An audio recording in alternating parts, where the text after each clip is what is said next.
Hello everyone, it's Jay and Andy here again with another episode of The Rating Room Revisited. That's right, in this little mini season between seasons, we're bringing you some classic content from our James Bond era. Today we're going to focus on the debut of Roger Moore. So Jay, the obvious question is, what did you think of Roger Moore in the role of James Bond? So, Roger Moore, I'm going to split this into two bits, Andy. Feel free to kind of jump in if you kind of got any kind of counterpoints to this, because I have a few here, Andy, because I think Roger Moore is one of those actors that I think splits the kind of James Bond fandom. I won't say it in the middle, but I do think you've got a good split here. So for me, if I look at the positive first, because I like to be positive, is I think he's very charming and funny.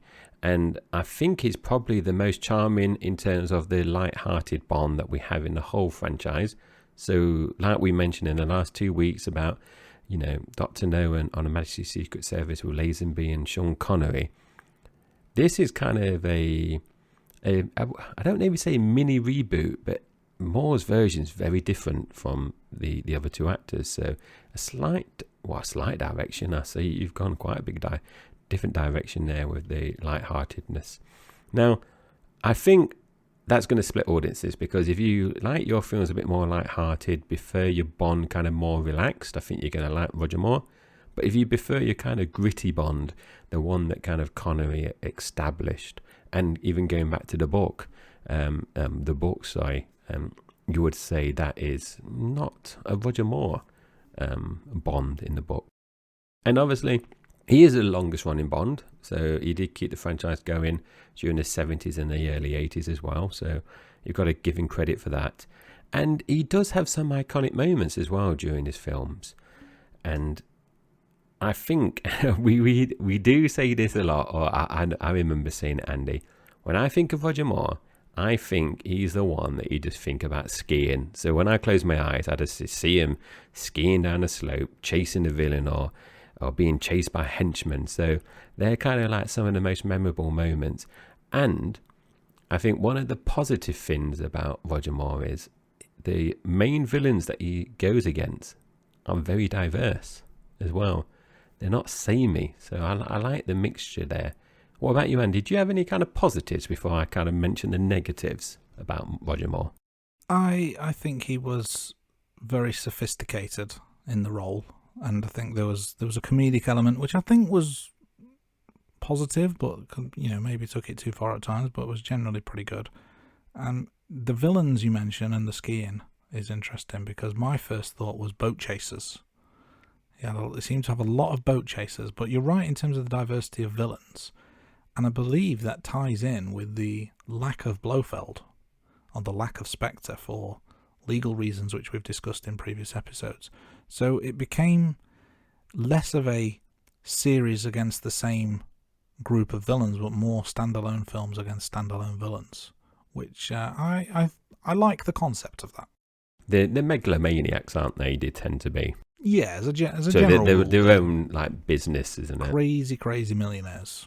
Yes, and we've got some of those in real life now, don't we? So Andy, some negatives from me before I kind of pass over to you. He was old, and I can say that because I'm not mid-40s yet. So he did inherit the kind of James Bond mantle in his mid-40s, and he ended up passing that over when he's in his late 50s. And this aging, especially during the later films, really restricted how believable he is with playing a secret agent. And I'm just thinking of Stacey Sutton as well, those kind of love interest as well. How believable is that? I know the sugar daddy's out there, but I'm just saying, how believable is that in the Bond universe. Now, some of the films were maybe too funny as well, and you're taking it from the James Bond, he's a spy, he's going against either secret organizations or megalomaniacs. Does that detract from the seriousness of the character in film? I personally think it does. Sometimes I'm thinking about the scenes where he's got the Tarzan call, or what you want to call that, in Octopussy, the car spiral sound as well. D.W. Pepper, is that right? D.W. Pepper? It's been a while. J.W. Pepper. J.W. So there are those bits that I think you could say are maybe a bit too funny, maybe Bond's a bit too campy, from my personal position, Andy. You might disagree. Compared to the first two, and in terms of Bond actors, and also the later ones, he is the one I would say is the least physical, and therefore kind of lacked the grit of other Bonds as well. So we've mentioned this. He's the lover Bond. He is, and I think that's it, Andy. I think that there's quite a few things there, Andy, I want to say about Roger Moore, but I think that's because he does split people's opinion, and I've read his autobiography recently, and I really enjoyed it. And he's had such a varied career, and he comes across as a real nice bloke in real life. He comes across a gentleman, ladies' man as well, with his string of lovers in real life. So yeah, that's my thoughts, Andy. What about you, Andy? Do you have positives, negatives about him? What's your general feeling about where he sits in the Bond franchise? I think that's a very good summary of Moore as Bond, and I agree with a lot of those sentiments. I think the thing that stands out for me around the quality of his films is that it was much more varied. The highs were really high, but the lows were really low. And you'll notice we're not going to talk about Moonraker in this episode, because that was a real low point. And I don't necessarily blame Roger Moore for that. It was just not a particularly good film. But him as Bond, he was pretty good, but he wasn't upper echelon Bond. And I think your point around him being a little bit too funny and being not as tough, I think that hurt him a little bit. And the physicality that was needed, so the various fight scenes or chase scenes or whatever, he never got a mark or a scratch on him, did he? And I know that's probably just me nitpicking, but it just takes away some of the realism that you expect from Bond films at times. And I think they took things a little bit too far. The sound effects and Tarzan and the Close Encounters of the Third Kind, all that kind of stuff, it was too much, and it became bordering on parody at times. And the age, it makes sense why he would have got the part in the first place, and it would continue the storyline, because he was a similar age to Connery, wasn't he? But maybe a few years older. So the fact that Bond is a little bit older when Moore takes the reins makes sense, because then you can continue the backstory. But when he's pushing his mid to late 50s and he's still acting like a 20 or 30 something would, it just takes away from it for me. So I think he possibly outstayed his welcome. I think he had some very, very good films in his locker, but maybe 4 or 5 rather than 7 would have been the magic number for Roger Moore. It's interesting because when I've been on a James Bond subreddit today, I go on it every day to be fair, and people are still split about James Bond, Roger Moore, Andy, because obviously they haven't announced, at the time of recording this episode, they haven't announced who the next Bond is, and there's still people that post on there to say, I wish we could go back to the Roger Moore type of Bond where it's more light-hearted, that return to the franchise, because Craig has been so dark and gritty. But then when you read the comments, there's people going against that and saying, no, I don't want it to go back to those times. So even now, it does split the fandom as well. And Andy, I haven't mentioned this. I can't believe I missed this off. He must be the best dressed Bond. Oh, the 70s style really came through. The flares and the bright colours and the pastels and, so the safari outfits, all that kind of stuff. He really expanded the wardrobe of James Bond from different coloured suits to a whole array of outfits, didn't he? Yeah, and definitely I personally love that. Some people might argue Daniel Craig is maybe the most stylish, which I would disagree, because I love the stuff that Roger Moore wore. Andy as well. Roger Moore's Bond in one film at the 25, it was the only film that featured kind of supernatural elements with Live and Let Die, which is obviously what we're going to drop into in a few minutes. Indeed, and if you recall our rankings, you'll remember that Live and Let Die was my favourite Roger Moore Bond film and was one of my favourite Bond films, full stop. It wasn't my favourite Roger Moore film. It was, I think, mid-table. I still gravitate to the Spy Who Loved Me, which, Andy, is a brilliant segue into...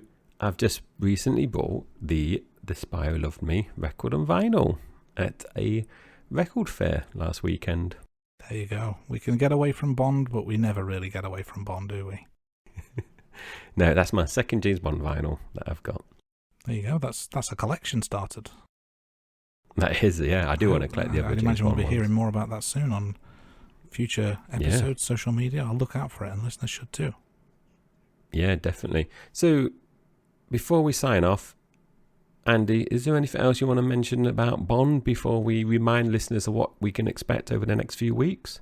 So, nothing really more to add. We're going to be talking about Bond in the upcoming episode that you're about to listen to.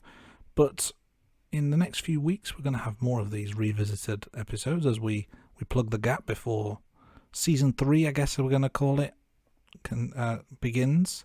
We're doing things a little bit differently for season 3. You'll notice new episodes, new films, new ways of doing things, all for the purpose of giving you information and entertainment. So check out that in the coming weeks. Listen out for episodes with some previous guests, some brand new guests, and we get some viewpoints from all over the world, and a few other things up our sleeve as well. So all will be revealed in the coming weeks. So check out our social media for more of that.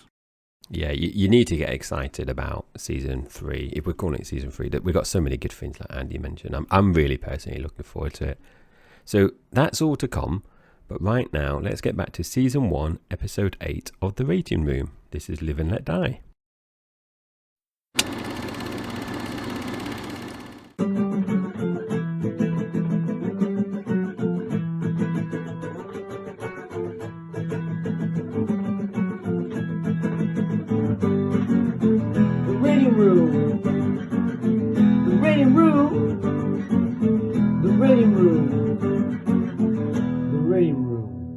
This is our 8th episode, and we are continuing with the James Bond movie franchise.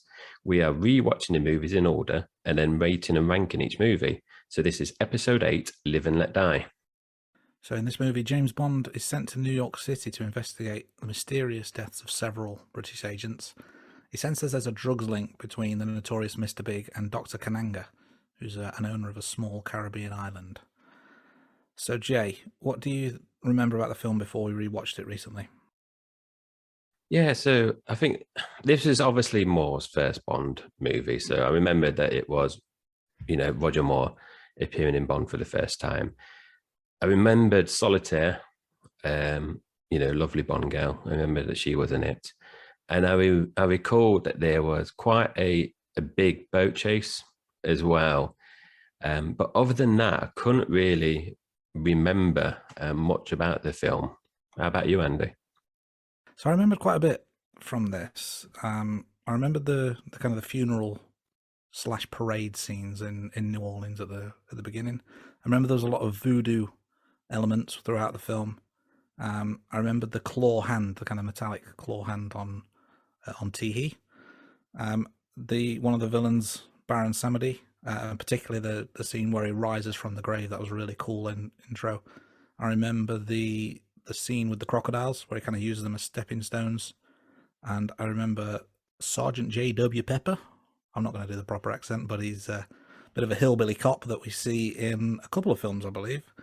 And also there's a quite a famous scene with Bond and Solitaire involving sharks and them being tied up and potentially fed to them, which I thought was pretty cool. So kind of scene specific rather than story specific, but certainly there's quite a few memorable scenes in this film that I remembered beforehand. Yeah, it's one of those things, isn't it? Like, in terms of the crocodile stepping stones. I don't know if it's the same with you, but when I'm going through rewatching these, there's certain things that I remember, but I can't quite place which film they're in. So, the crocodile scene is a famous scene, but I didn't realize it was in this movie. And same with J.W. Pepper. I recall that he appears in 2 Roger Moore films, but I couldn't recall it was this one. So, there's so many memorable scenes. Sometimes I just get a bit confused about which Bond film um, they actually appear. And I'm good at remembering that, oh, yeah, this is like a Roger Moore movie, but I can never quite place sometimes which movie it appears in. Yeah, I agree. I have the same kind of thing. I think that for this film particularly, I have more vivid memories than some of the later ones. But you're right, I do the same thing. I did the same for some of the Connery ones as well. I knew that there were certain scenes that were from a Connery film, but I couldn't remember exactly what it was.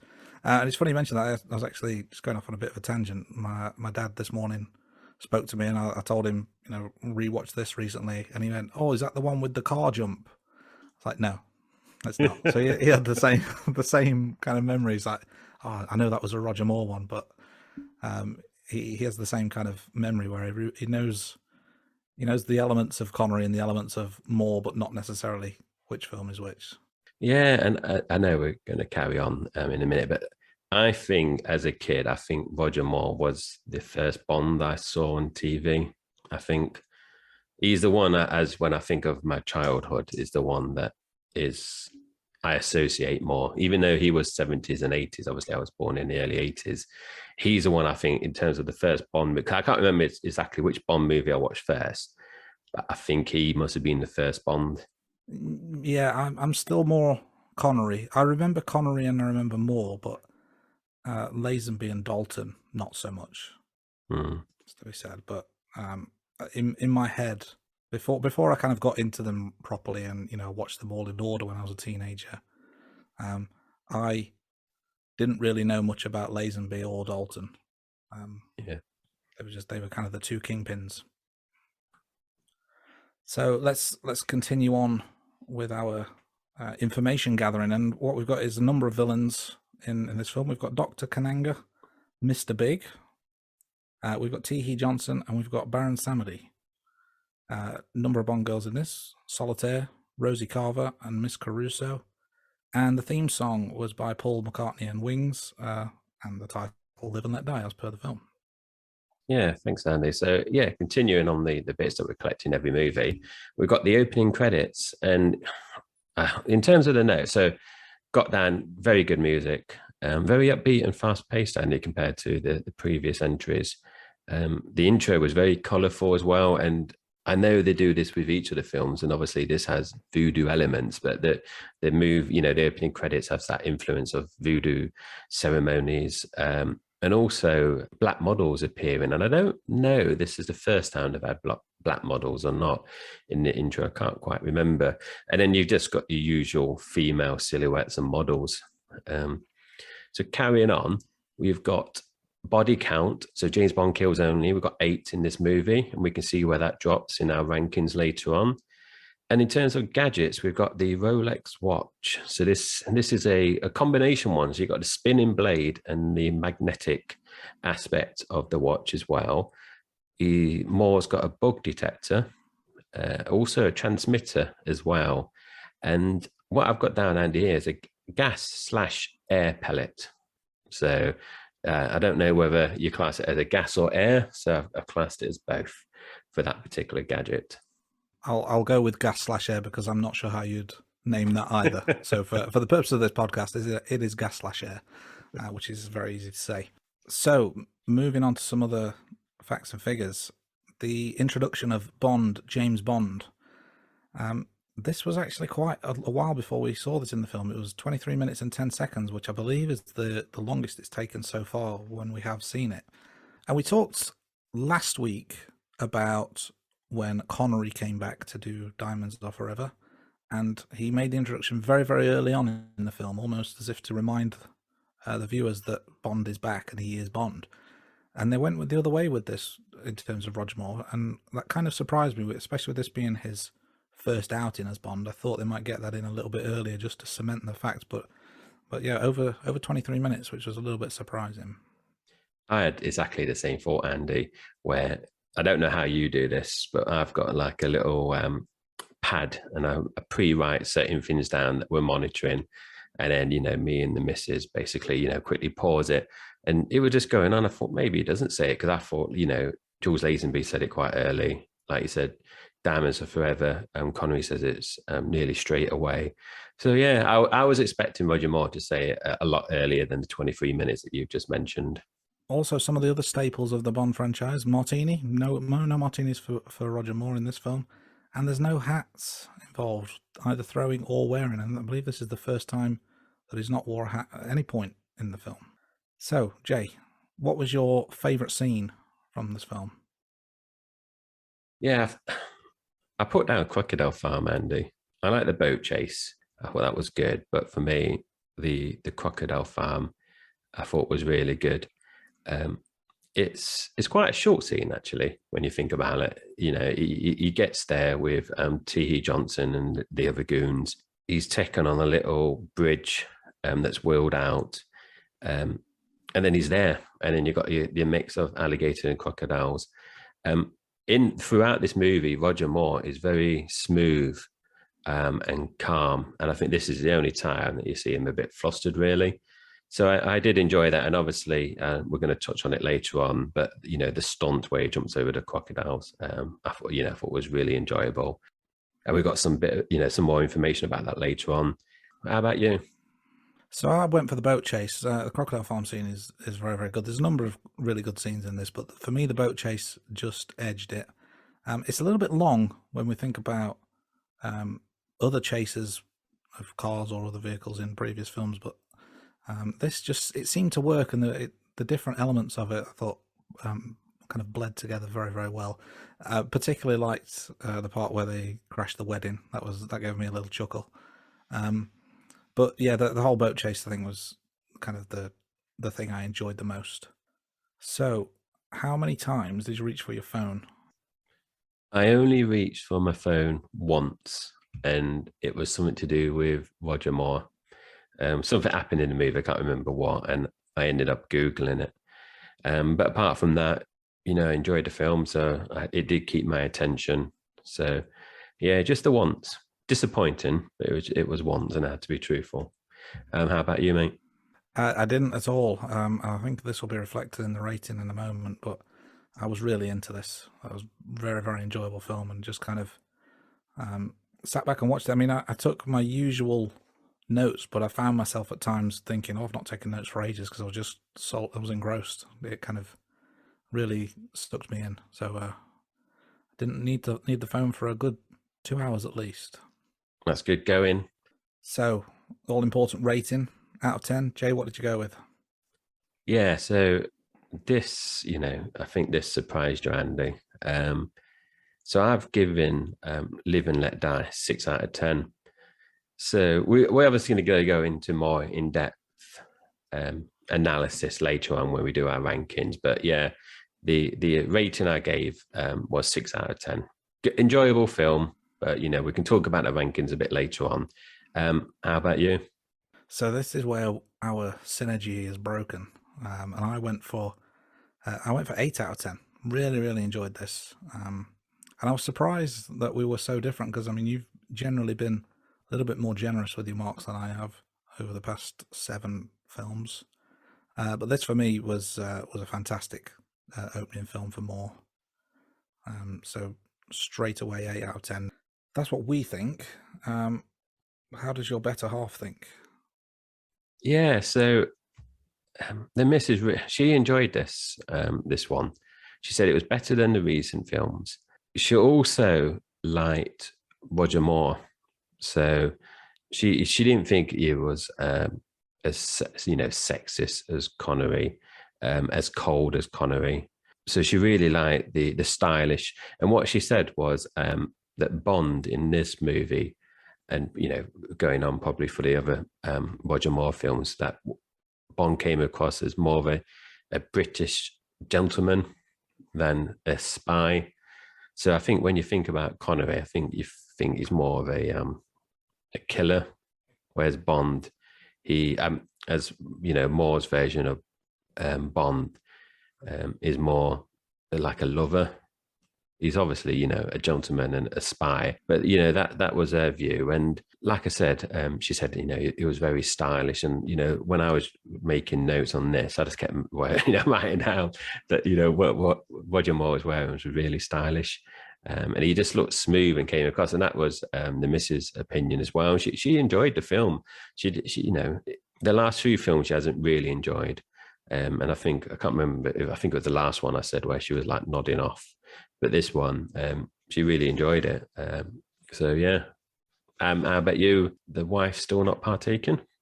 She's still absent for these movies. I think I've not given up hope, but it's looking bleak at the minute. So I'm going solo for the foreseeable future. That's fair enough. You've got me to keep you company, Andy. Yeah, my podcast wife, as it were. A few other facts and figures about the film. So the runtime is 2 hours 1 minute. Again, we're in the same sort of ballpark as most of the others. We'll move later on to the kind of where that ranks, but it feels like it's about in the middle, about what we'd expect. This was released in 1973, a couple of years after Diamonds Are Forever. And Guy Hamilton is back at the helm, directing his third Bond film, having previously directed Goldfinger and Diamonds Are Forever. Yeah, and talking about Guy Hamilton, I think Goldfinger is obviously a very strong film that we've spoken about. Diamonds Are Forever. It was a box office success, but both of us didn't really think much of it. So he's come back for this one. Obviously, you've rated it highly, whereas I've said it's probably consistent, with and Diamonds Are Forever in our ranking. So yeah, it's interesting that it's come back for a third time. So yeah, so now we're going to just talk about just some general points before we kind of get into scene by scene. So Andy, I like to talk about the box office stats as part of this podcast. All about the money. All about the money. Jerry Maguire, show me the money. So yeah, box office stats, Andy. So I thought this was surprising. So the budget for this was $7 million. So that budget is actually less than Diamonds Are Forever, on the Majesty's Secret Service, You Only Live Twice, and Thunderball. And we were talking about it last week, weren't we? That the budget you would imagine is going up each year because of like inflation, etc. But this is actually lower than the previous four films, which I found really surprising. I don't know when when you're looking at this whether you were surprised about that as well. But yeah, so in terms of box office returns, Andy, $162 million worldwide box office. So this was actually the most successful box office return for any of the 8 movies so far. So it kind of reinforces how you've done a high ranking as well. And I suppose I wonder if there's any correlation when there's a new Bond in terms of box office returns, whether it kind of goes up every time there's a new Bond or not. It might be something worth tracking. When someone's coming on, someone new, and they think, oh, go and see what he's like. And obviously Roger Moore, he was a successful TV star before this anyway, wasn't he? So he's probably got a lot of fans from his, TV work. So next point, Andy, was this is the first Bond movie to feature a black lover, so Rosie Carver. So I thought that was interesting, and obviously there's quite a lot of in terms of the settings and everything. There's quite a few black actors in this film, which I think is probably due to the time it was released. In the 70s, the movement at that point. And kind of following on from that point, really, is in the original movie script, Solitaire was actually supposed to be black. She was written as a black character, but United Artists, who's, the film studio, wouldn't actually sanction this. So that's why they ended up, obviously, giving the role to a white actress. And just before you kind of take over, Andy, the interracial relationship between Rosie and Bond caused issues across certain countries across the world, especially in places like South Africa. So I think it was quite a brave move by the director, the studio, and the screenwriter. Yeah, that is interesting. I mean, in some ways we take those kind of things for granted these days. I mean, obviously we're not in a world of racial equality yet, but you would hope that things are heading in the right direction. So for this to be kind of seen as a big deal, I mean, we're talking nearly 50 years ago, so it may, you're absolutely right when you say it was quite a brave move, but it's something that now just wouldn't be given a second thought, I wouldn't think. So it's a testament to how times were versus how times are today. Let's move on a little bit further with some more information and facts. So this film actually doesn't have Q appear at all, which is interesting, because I was under the impression that he was basically in every one. But the producers thought that there was too much being made of the gadgets in the franchise, so there was no need for Q in this, which I thought was quite an interesting decision to not have him appear. But still, as you discussed earlier, there are still a number of gadgets in the movie, so almost contradictory points there, I would say.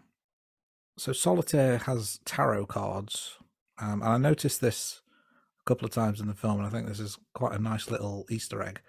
But the design on the back of the card have 007 printed on them.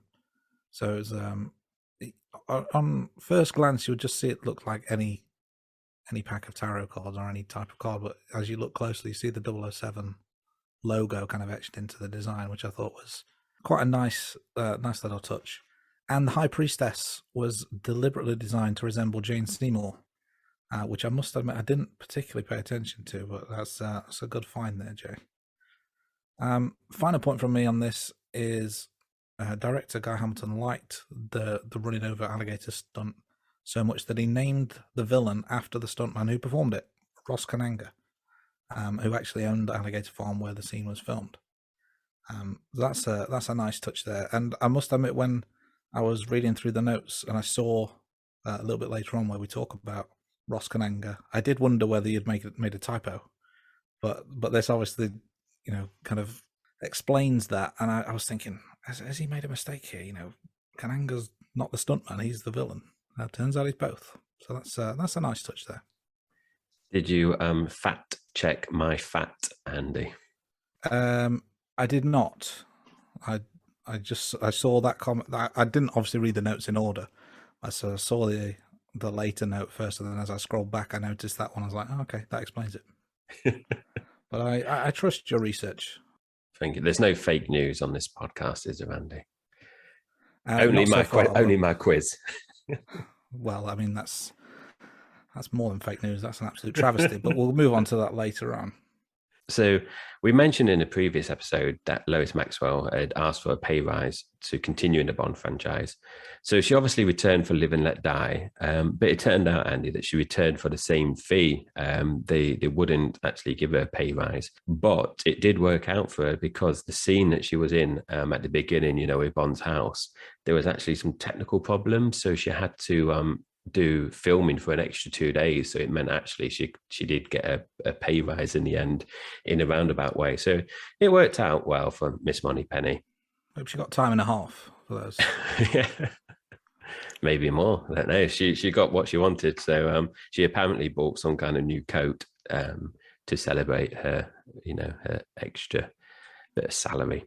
So yeah, the next bit we're going to talk about is Goose and continuity error. So Andy's very good at picking these out. So I've got 3, Andy, and I'm going to pass over to you to see what you got. So at the beginning in San Monique, there's the bit where the bloke is holding the snake.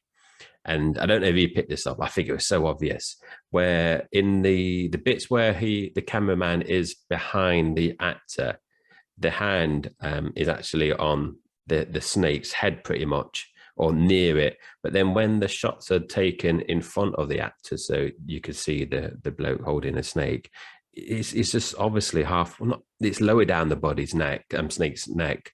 And so I thought that was really obvious there. So I don't know if you picked up on that bit, Andy. I did, yeah. It was blatant. Yeah. So even my untrained eyes picked up that one. At the beginning as well, there's a bit where Bond goes into the taxi outside the Voodoo shop, and you can see the film crew in the reflection of the car. And then a bit later on, we mentioned we mentioned cars and ramps in the previous one with flipping between 2 wheels. This isn't a 2-wheel situation, but you do see where there's a bit where the taxi goes up the stairs.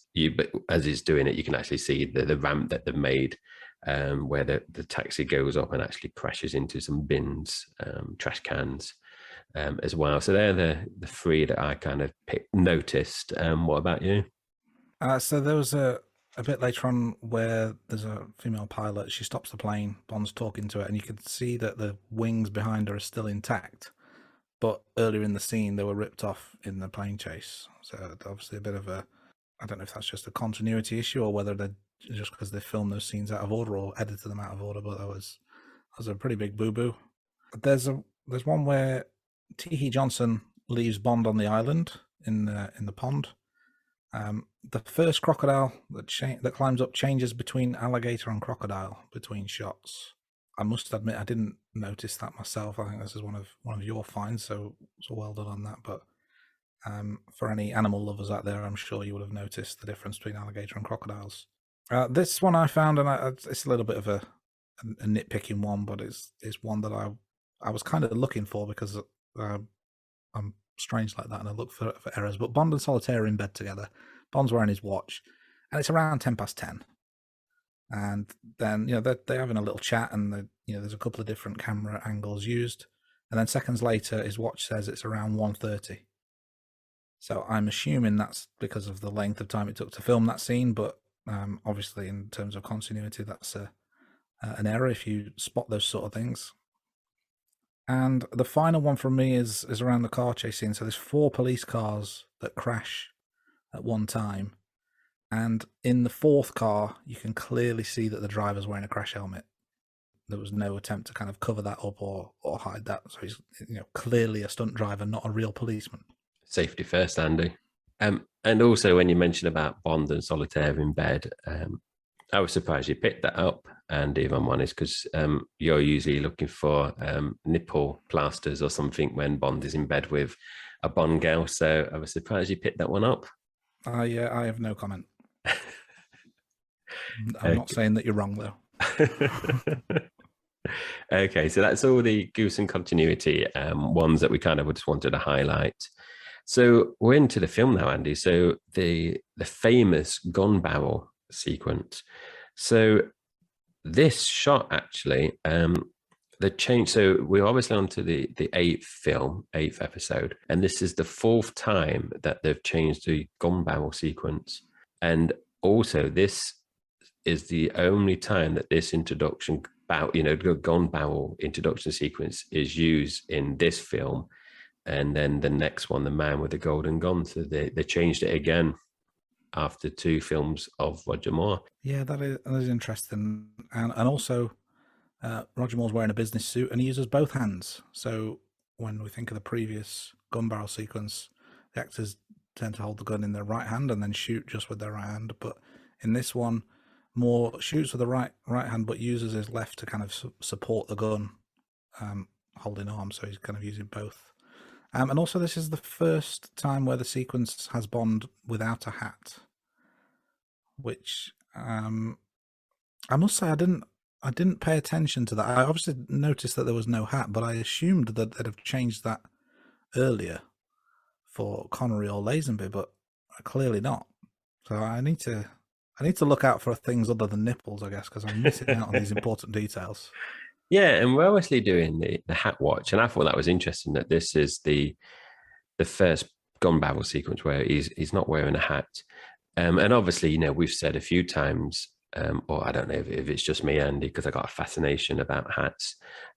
When is it that Bond is going to stop routinely wearing hats? And I wonder it's now. We've reached it.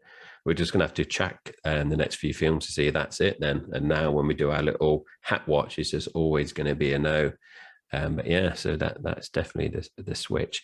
And Andy, just a thought, and I don't know if you know this, it's just occurred to me where you mentioned about Moore holding the gun/arm with both hands. Has Bond always been right-handed? Do you know? Because I'm just thinking about the gun barrel. You know how he comes in and the stance. It's always the right hand. Has there been any Bonds that's left-handed? I don't know if you know that, or if any listeners can drop us a tweet or a message on any of the social media platforms. I would have to assume he's always right-handed because I only remember the gun barrel sequence coming in from the right-hand side and then turning to his left, which means that he's firing with his right. Yeah. An interesting question. I'm full of them, Andy. Okay, so straight after the gun barrel sequence, we're straight at the UN. So it's in, I believe, New York. So this is obviously straight away in the film, and me and the missus were like, "What?" So we're at the UN, and the UK, focuses on the person representing the UK with the old headphones because obviously, the translation is happening. But he gets assassinated, and then he kind of stands up, collapses on the desk in front of him. But then everyone else around the room is just like staring. He's like, "Oh, what's going on?" No one seems interested or even shocked or even like moves to the bloke from the UK. So I don't know if that is that's the opinion. We just have such a low in the UK we're just so lowly thought of, and this is before Brexit, Andy, as well. There's no one is just like showing any kind of interest that the UK person's just like dropped dead in front of him. And then I know what I think, in terms of all the marketing, you probably know who the baddie is. You have the bloke from the UK, and then there's two white blokes to the blokes right. Then it cuts to Dr. Kananga, doesn't it? And Solitaire. And obviously you know that he's going to be the baddie, but it just cuts. It could have cut to anyone, and I think it's just highlighting that this dude is suspicious. Yeah, absolutely. I wonder whether everyone just recognised that the speech was really boring and he'd just fallen asleep, and they were all like, "Yeah, he's fallen asleep." I don't blame him, and that's why they were not interested. But um, I know we've kind of not made note of how he died here, but it was kind of like death by sound, and it was a bit of a strange way to die. I thought I was trying to think of like the logistics of how it would have killed him, some sort of sound change into his brain, but I couldn't really figure it out. But something down the headphones clearly killed him.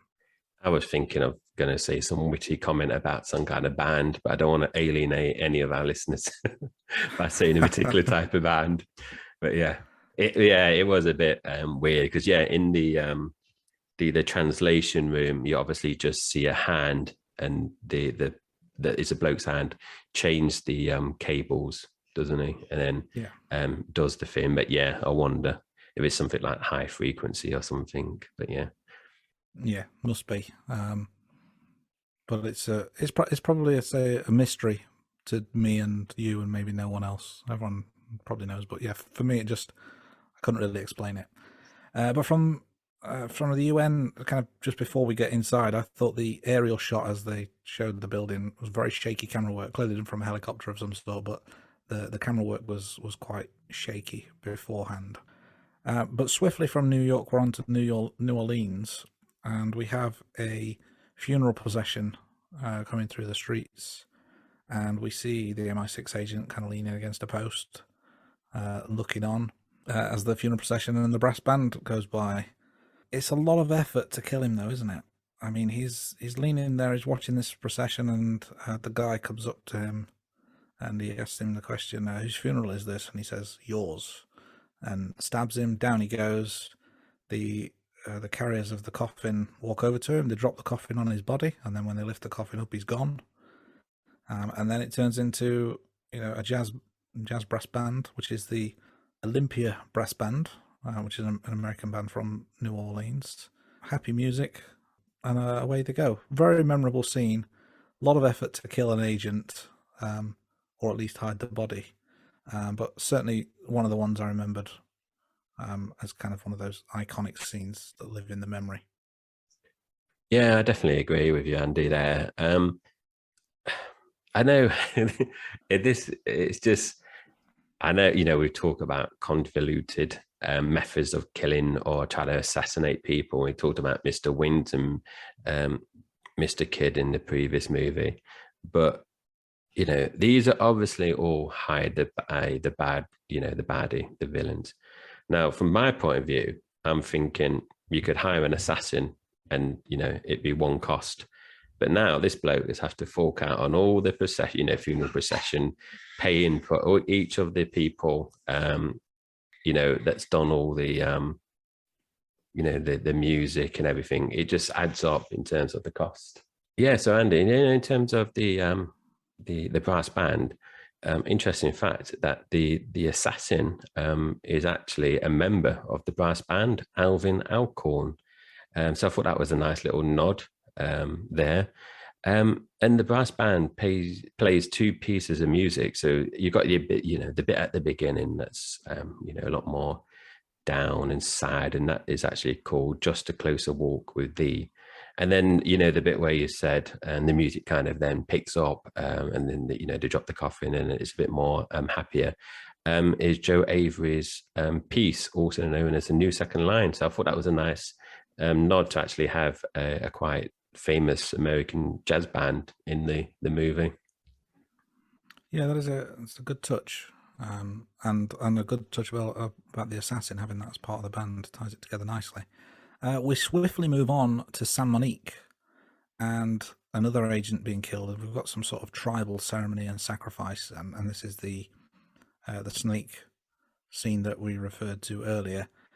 It's a very fake-looking snake, it has to be said. At no point did I think this was a real snake, or they were using a stuntman with real snake or anything like that. It was very obviously fake.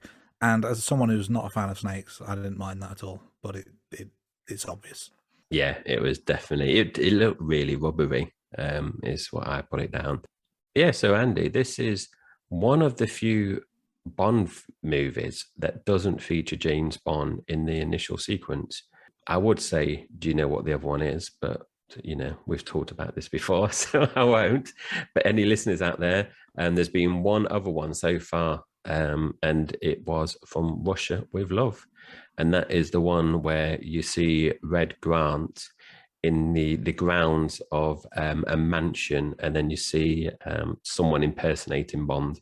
So yeah, I thought that was an interesting one, because you usually kind of think all the intro sequences usually kind of focus on Bond. And now also, Andy, I thought this one, I don't know in terms of timings, I didn't measure this, but in this intro sequence, even before the intro sequence in terms of the music, we've dotted around 3 locations already. So I thought that was, I don't know in terms of timings how long that was, but you've gone from the UN with the assassination, you've gone to New Orleans, the assassination, then you've gone to San Monique with the assassination, and obviously that is where they talk to Bond later on. But I thought that was quite interesting, the 3 different locations, even before you get into the opening title sequence with the music. Yeah, there's a lot of stuff happening. It felt quite fast. It kind of they dotted around place to place quite quickly, I thought, but I think it was a good use of that time to set the scene for what lies ahead, and there was a lot of action as well in those first few minutes. Yeah, and it kind of goes back to the Diamonds Are Forever, the intro bit where Bond is tracking down Blofeld as well. So so we're into the title sequence now and the music. So as Andy mentioned, this is obviously Paul McCartney and the Wings. So this is the first true rock song used in an opening of a Bond film. So it's a good song as well. And also, Andy, this is the first Bond film that did not involve John Barry. So Barry was actually working on a musical, and he had fallen out actually with Harry Saltzman over the Diamonds Are Forever song. Saltzman apparently didn't like Diamonds Are Forever. He didn't like the tune, and he felt some of the words in there was quite dirty. So John Barry didn't come back for this film. And also, just a couple more points, Andy, before I pass over to you. Paul McCartney, obviously, massive artist, former Beatles. And due to his high salary, there wasn't actually enough music budget to afford a composer. So what happened was Paul McCartney and the producers managed to get George Martin, who obviously, I don't know if you're a fan of the Beatles. I personally am not, but he's famous for being a producer for the Beatles. So he actually ended up writing the score for this film. Yeah, that's interesting. Very kind of keep it in house with the Beatles connection, and McCartney doing a lot of the legwork. The song itself, an absolute banger. It was nominated for an Academy Award, but lost out to Barbra Streisand's "The Way We Were." Saltzman actually envisaged a female soul singer for the song, he originally hired BJR New, I'm going to say, is the pronunciation, BJR New, to record and perform the song, but didn't realise that McCartney had intended to perform it all along. But later in the film, we see BJR New performing the song during the nightclub scene where Bond and Leiter are at the table, which I thought was a nice little touch, having the theme song within the film. And not surprisingly, the song was a massive success in the US and UK charts, and Paul would perform it on his tour. The song that they lost out in terms of the Oscars, the Barbra Streisand song. Are you familiar with it? I'm not. Is it from? My guess would be: is it from A Star Is Born?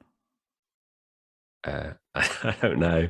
I googled it and I listened to it on YouTube because I thought, I wanted to find out what song it lost out to. So I YouTubed it and I listened to it, and it's a good song. I don't know if it is the one that you just mentioned. Debatable if I think it's better than the Live and Let Die song, but it is a very famous and good song. But yeah, I don't know if you can find out if it is from the film that you just mentioned. No, I think it's from the film of the same name, The Way We Were, which is not something I've heard of. So we'll cut that out because otherwise I'll sound stupid, won't I? Anyway, moving on. Following the opening sequence, we're over to Bond's house. It's early in the morning, not 8:48, it's 5:48. It's even earlier than I thought. 5:48 in the morning, and M makes a house call. We know it's 5:48 because it says on Bond's watch, which is a digital watch, which for 1973 is pretty new because the first one was only released in 1972, which was the Pulsar. Yeah, and he's obviously got an electronic digital watch, and I suppose he's a spy, so he's got the latest mod cons. But I was a bit surprised with his house because the living room, I don't know if you call it the living room or not, it had a very classical feel to it, Andy. But then when you went into the kitchen, it was all full of like the mod cons. It was very modern, so it had two kind of conflicting styles in his house. I thought that was quite interesting. So I don't know if he decorated it. It's one of those things where you think, obviously, he did have a wife. Did they do one room? He did the other room, but obviously that's not the situation in this circumstance. But yeah, and he's obviously got a fancy coffee maker as well, which M didn't seem overly impressed with, did he, when he got his coffee in the end? M didn't seem impressed with anything really in this scene. No, he didn't. And then we've got Moneypenny arriving at Bond's house. So we've got M and Bond in the kitchen. And then we've got Moneypenny who just, he comes in. And I wonder whether she's ever been there before. She, obviously I meant in a purely platonic way, Andy, because I don't think Moneypenny or Bond have done anything apart from flirting and the kiss. Was it Lazenby when you point picked out? Yeah, and a bit of a slap, wasn't it, as well. But Moneypenny sees a half naked Miss Caruso, who's the missing Italian agent that M is mentioning to Bond about following his latest mission. So I thought that was I liked it that they were in Bond's house. It wasn't the normal M's office. There's an urgency about, this mission, isn't there? Because the three agents have died, so he's gone to make a house call. Yeah, I like that as well. Obviously, early in the morning would suggest the urgency. Could have just called him on his mobile, but, 1973, so that would have been a problem. Bond is rocking some personalised PJs. Good spot, Jay. I'd not paid attention. I think I was looking for nipples again or something. I'm going to read this note. And I don't know what it means, but you've put, I wonder if the current Bond shops at Etsy. Now this is me showing my lack of modern awareness, but what's Etsy? Or who is Etsy? Or where is Etsy? Just so people know, we are not sponsored by Etsy. This episode has not been sponsored by Etsy. So Etsy is a platform, a website where basically you could make stuff and then sell it. So it's all like customized. So it could be bookmarks, pajamas, pottery, those family calendars that you see with cartoon people, pebble people. So it's basically a website where anyone can make something and sell it on their platform.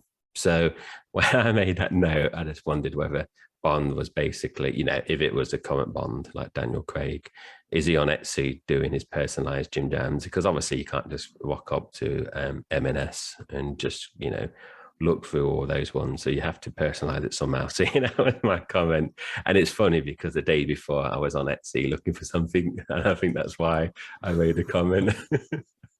You're going to check it out. But Etsy, anyone listening from Etsy, you can sponsor us if you want. Yeah, we accept all forms of cash. Even Bitcoin. I'm not sure about Bitcoin. I don't even know what Etsy is, so how am I going to cope with Bitcoin? But anyway, before I dig my uncool hole any further, so M's with Bond, he's giving him a bit of stick. He's trying out the magnetic watch, a bullet strength. M's very annoyed throughout the scene. I think this is the spot where he kind of uses the magnet to take his spoon away from him, even though he stood across the room, which I thought was quite amusing. And as they're leaving, Moneypenny says goodbye, but she pauses and adds, or should I say, ciao Bella, which was a nice little touch, because obviously Bond doesn't know that she knows that Miss Caruso's in the house, but Moneypenny knows because she's kind of helped hide her. Yeah. And sorry for anyone out there who's Italian, who we just butcher their language when we do, little ciao bellas and stuff like that, or when we do our little one-liners and quotes. We're not actors, even though Andy obviously in the last episode was pushing out his services there. And let's add fluent Italian to my resume. Ciao bella. There you go. If it wasn't offensive before, I've added a bit of an accent, so there you go. I think it's really good. Yeah, so, you just mentioned about the magnetic watch. So Bond uses that to slowly unzip Miss Caruso's dress. And this is one of those things where, we said it before, Andy, where it happens, you kind of, or it's just about to happen, you kind of recall that is, you remember that bit. And also, Miss Caruso has the honor of being Roger Moore's first Bond girl.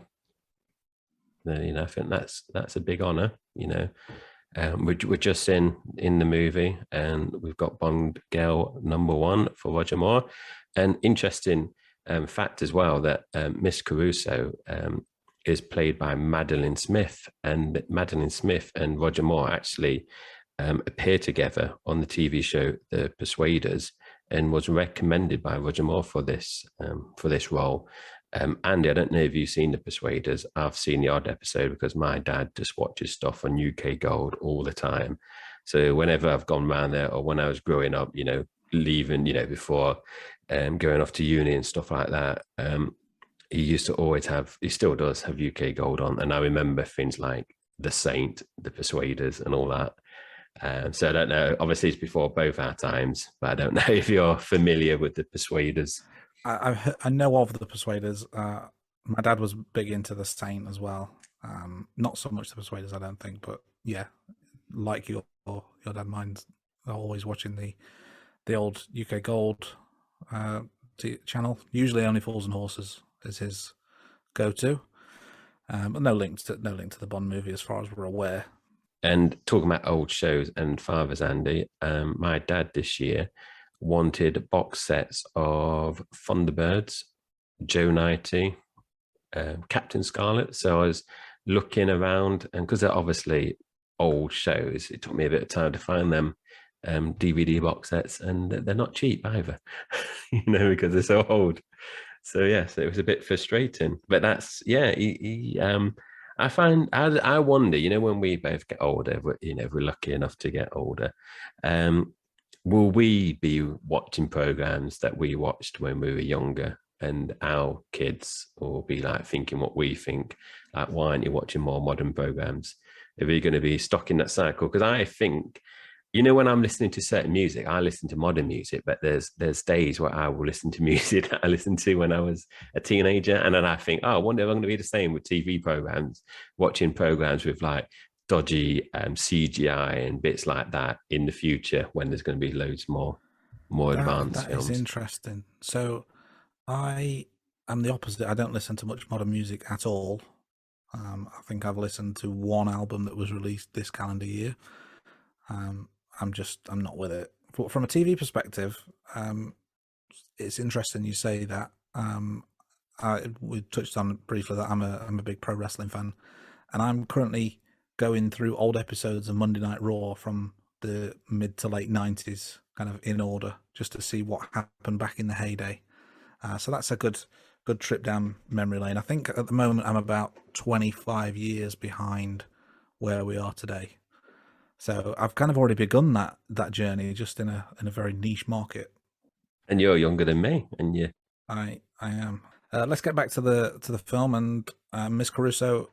In the Italian version of the movie, she's actually a French agent, which is quite an interesting little sidebar. From Bond's house, we're on to New York next.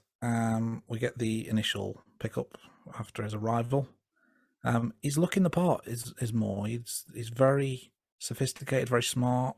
I think touching on a point that your wife made around him being more of a gentleman, I think that comes across in these scenes, that he's got that kind of gentlemanly appearance, a bit more. Maybe it's just a bit more grown up than Connery, and maybe that's reflected in the age of the actors and maybe the age of Bond at this time. But he's a bit more of a sophisticated gentleman, I would say, at this point.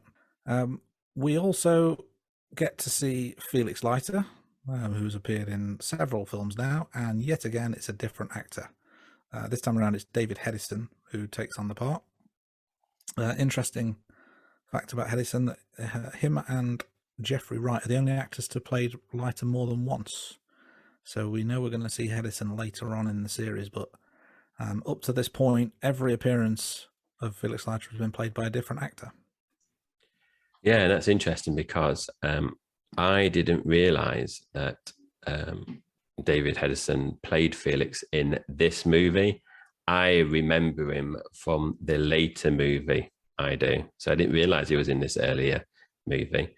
And there's quite a few years between this one and the next one he appears in. So I thought that was interesting that they had him come back. Carrying on, so Bond's driver is shot, and I would say this is a true drive-by shooting, Andy, because the driver, when we find out it's Whisper, uses the gun in the side mirrors to shoot Bond's driver. It's unlucky, the Bond's driver has the window open because they're on a, I don't, correct me, Andy, you've been to America. Is it like a freeway that they're on? They're on some kind of like ring road or something, aren't they? I don't think it's just a normal street from memory. I'm going to go like an overpass or something, freeway, wasn't it? Are they going over one of the bridges? Right. My New York bridge knowledge is somewhat limited. I don't know if it's the Brooklyn Bridge, for example.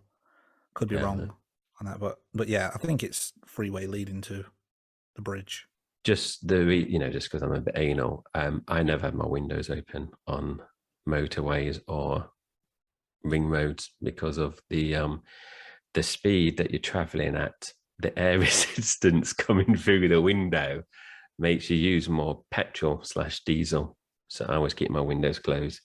Anyway, interesting point. If the Bond's driver was similar to me in terms of being tight, in terms of petrol and diesel, he would have had the window closed and therefore potentially saving his life, just to point out.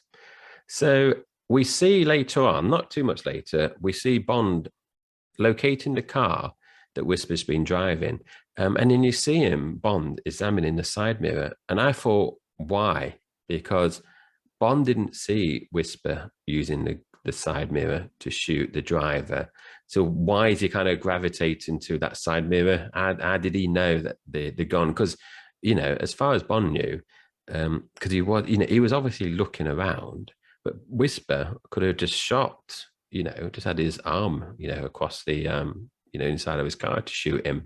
Why was Bond, looking, on the side mirror? I thought that was a bit weird.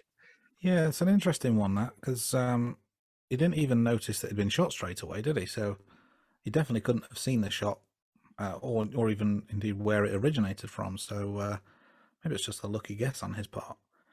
I've added a note here, and I know this is not really too interesting as such. But something we've noted in previous films is that there are obvious uses of stuntmen, which of course there will be stuntmen used throughout. But the blatantness of the stuntman has been obvious to see in the film so far. But I thought at this scene particularly, not so much. I'm assuming it was a stuntman used here, but at no point did I think, oh, that's definitely a stuntman. I think the way they shot it was much better than in previous films. So a sign of improvement, I would say, in this scene, if nowhere else. We continue with New York, and we've got a taxi journey into Harlem.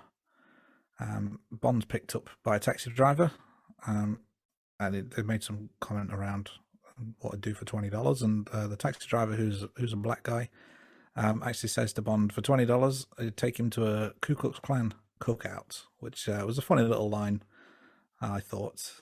And I guess $20 back in 1973 was a fair chunk of change. So, yeah, so Bond now arrives in Harlem, and it just seems like everyone was involved with the criminal the underworld here, because as Bond is, the taxi driver of Bond is following, the car, you just see like random people radio in where Bond's location was. And then when the taxi driver stops and lets him out, he then gets the radio out, doesn't he? And says, oh, he's coming in. So it just seems like everyone is on the payroll within, that whole sequence. So I don't know how realistic that was. And then we're introduced to T.H. Johnson for the first time. And, his pincer tip prosthetic arm, which I don't know if you notice this, Andy, and I don't know if I'm just being a bit picky.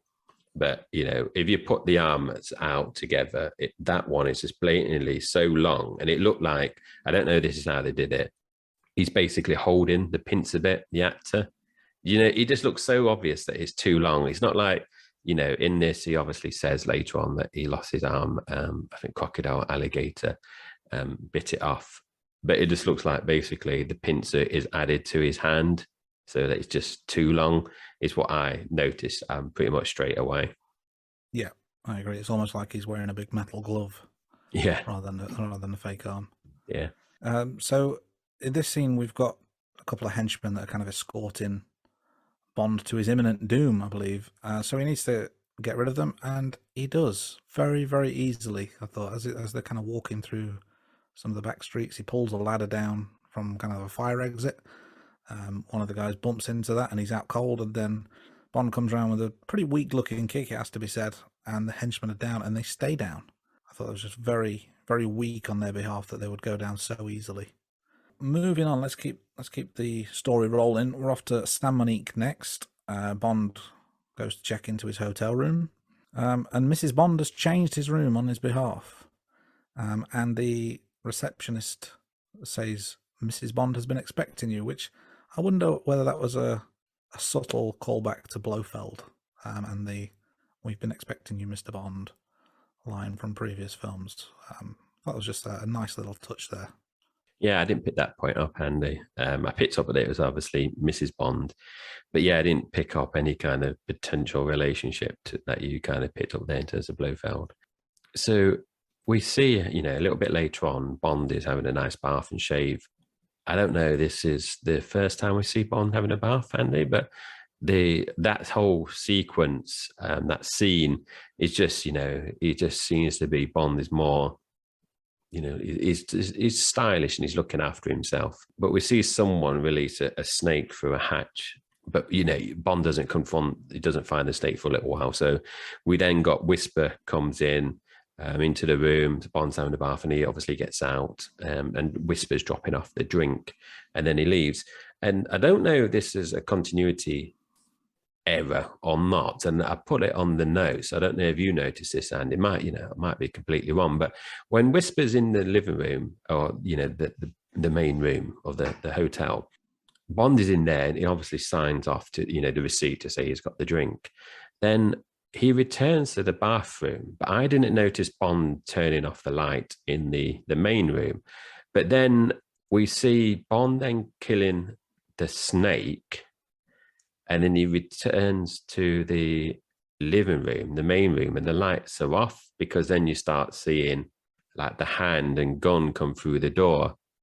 So I don't know if I missed that he turned the lights off or not, or I'm just getting confused about that bit. But that's the note I made. I can't remember him turning it off because the next bit, because it's not lit up when the gun and the hand comes through, it's just something I noticed. I don't know if it's a continuity bit or he flicks the light off for some reason, but he didn't have the light off in the living room when he was having a bath anyway, because when Whisper walks in, the light is on. I can't say I noticed it, but it's a good point because I think the lighting is quite important to the hand coming through the door in terms of the shadows and stuff. So that's an interesting one. Good spot. We see that the hand belongs to Rosie Carver, the CIA operative. Eventually, he figures out that she's not the enemy. She is on the same side, at least for now. He's been very smooth, very charming, quite gentlemanly.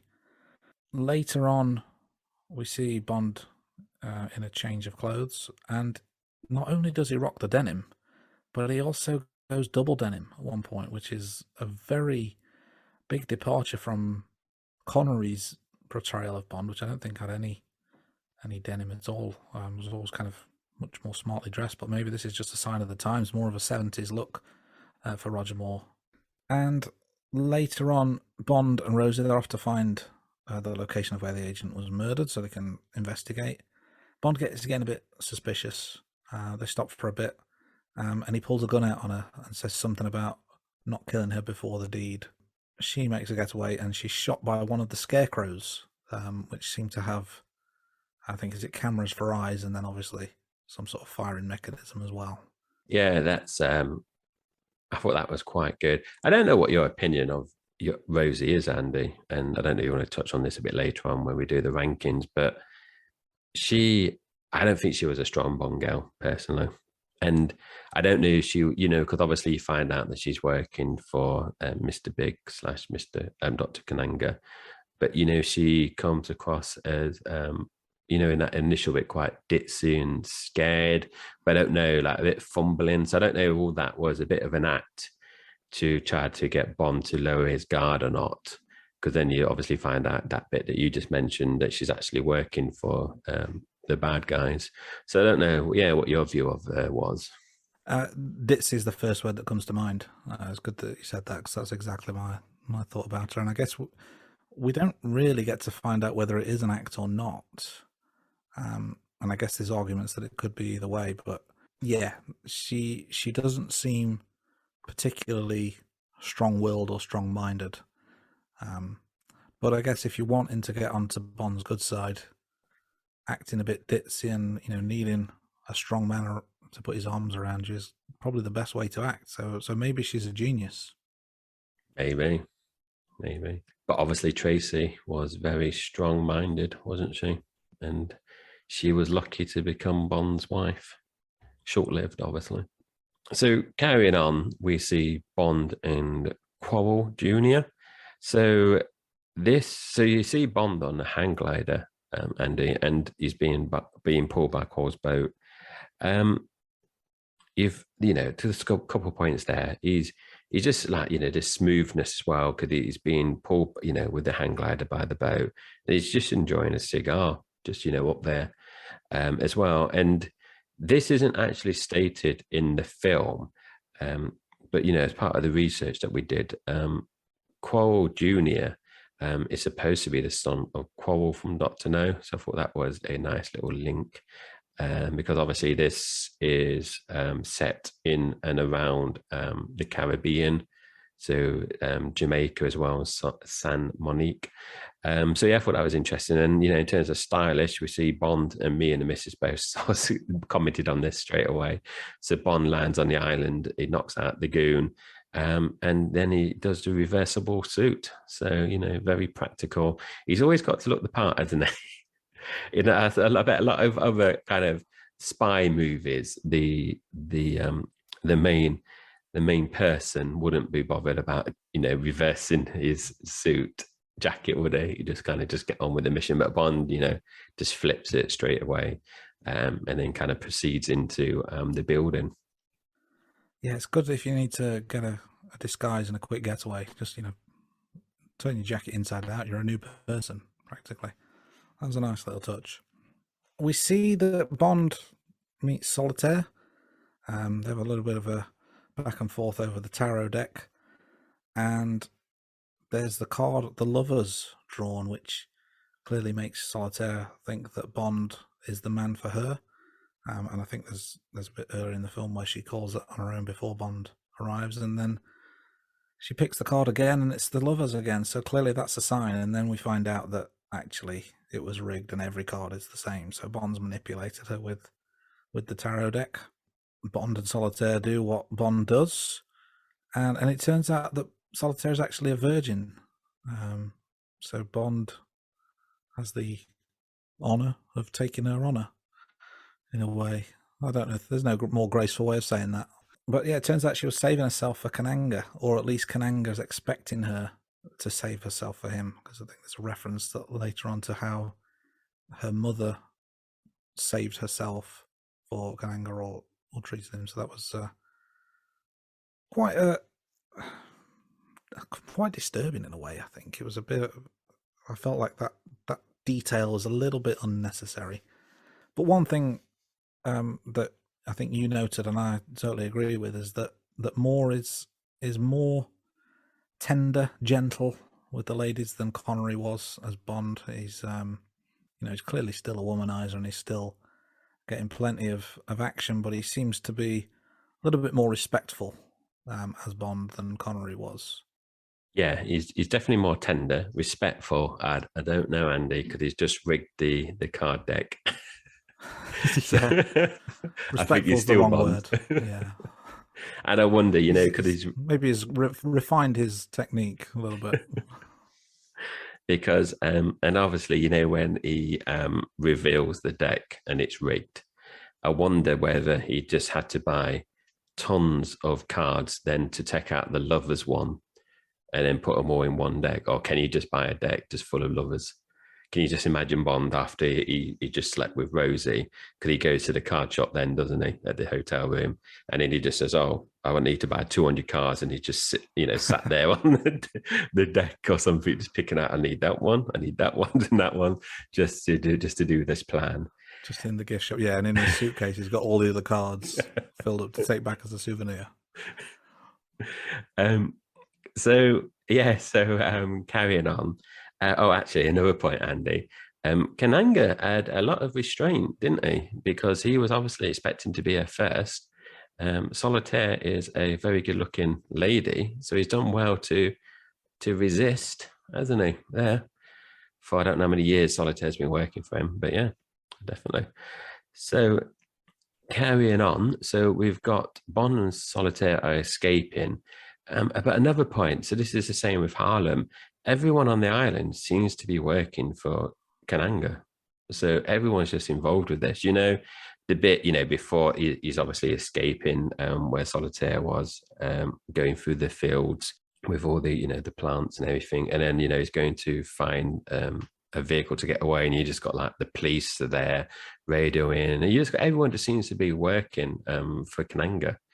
And so it's a very close-knit community.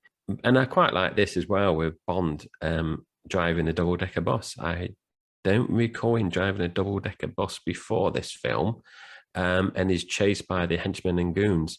And Andy, just a little fact that I didn't put down in these notes, in some of those scenes, Roger Moore was actually driving the bus as well. They did get a stuntman who was a bus driver doing the dangerous bits, and apparently he was practicing for something like 6 weeks as well. But there were actually some bits where Roger Moore was actually, doing the driving and being closely observed by the stuntman. That's interesting. And maybe that's why it's not obviously stuntman being used, because it's not always. So that's an interesting point. The double-decker bus is being chased by the goons on, I think are they police bikes? Where it's the local police that work for Kananga. But as they're going along the road, there seems to be a bit of a puddle. I don't know if it's a leak or something, but there's a bit of a wet patch on the road, and the bikes go flying. Just to fall off way too easy. I think one even goes like up and over the edge of the road. It's it's like bikes are not made for wet weather. It seems to be much too easy for Bond to escape them. We're back in New Orleans Next, Bond and Solitaire arrive. They're picked up by a taxi driver. Just so happens to be the same driver that picked them up in New York as well. And he refers to Bond as Jim. Which, obviously short for James, but a nice little bit of disrespect there, I thought, by the taxi driver. And later on, we see Bond try his hand as a flight instructor.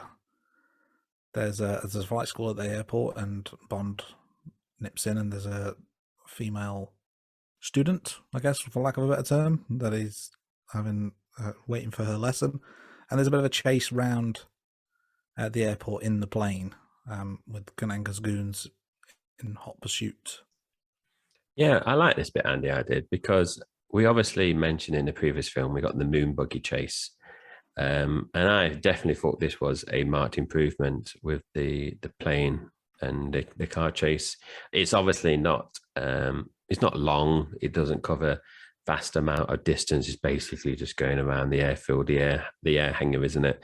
But I did like that. But Bond is still looking very stylish. He's still looking the part, Roger Moore is. So we get to see another funeral procession. I don't know if this is a continuity bit or they just reused it, but in the background, you can see the extras that was in the background from the opening scene are in the same places. So there's a bit where the band is kind of coming around the corner onto like the main street where you see, and then there's two blokes stood on a corner. I don't know, it's like a pub entrance, and they were there in the first bit, and then I noticed they were there in this bit. So I don't know if this basically reused that shot, or they did two bits, when they were filming it, one for the beginning and one for this bit. So I noticed that. Yeah, I didn't pick up on that. I guess you could make the argument that everyone works for Kananga. So, or Mr. Big. Spoiler alert for the next point I'm about to make, one of the next points I'm about to make. So you could probably forgive them for reusing the same shot, but yeah, I would imagine that's probably just a save on budget, since they seem to be cutting it every film. I mentioned this briefly earlier. So they're in a bar. I think it's a chain bar with the same name as the bar they were in New York earlier in the film. And Bond has a bourbon whiskey drink. There's no martini to be had. And this is the scene we briefly referred to earlier, with BJ Arnault singing the theme song on stage. And it's the only Bond film to feature the theme on screen as well as part of the opening credits. So that's a nice little Easter egg there. And it's at around this point that we find out that Mr. Big and Dr. Kananga are indeed the same person. So, Andy, were you surprised? Because obviously we watched this before, and the missus didn't realize this. But obviously, when you first introduced to Mr. Big, at the beginning, when Bond is, first meets T.E. Johnson and Solitaire, I obviously recalled, they're the same people. The wife didn't recall that, but I was just, because of the fake face, I can't remember when I first watched that if that was a surprise or not, or a big revelation. I don't know if you recall that, or if it was such a genuine twist or not. I think it was supposed to be a shock, but I don't recall being shocked. It certainly wasn't this time round, but I don't remember the twist from before. So it was like I knew without them actually being clear. And also particularly the earlier scenes with Mr. Big, the fake face was not that great. It was kind of, it didn't look realistic enough to be a good enough disguise. And that may be more down to, the special effects of the time, as opposed to, laziness on the behalf of the filmmakers. But yeah, there wasn't enough to differentiate that this was in fact two different people, or was supposed to be two different people. I think it was just kind of almost a worst kept secret. Yeah, it wasn't up to the level of The Sixth Sense with that twist. Indeed, I would go along with that. I couldn't think of any other films with twists. I'm trying to think of films with twists. Star Wars, the father bit, Vader, where he says he's the father of Luke Skywalker. That was a revelation. I mean, I've not really seen Star Wars because I'm not a fan, but Yeah, you'd be pretty mad if Mr. Big turned out to be Mr. Bond's father. Now that's a twist.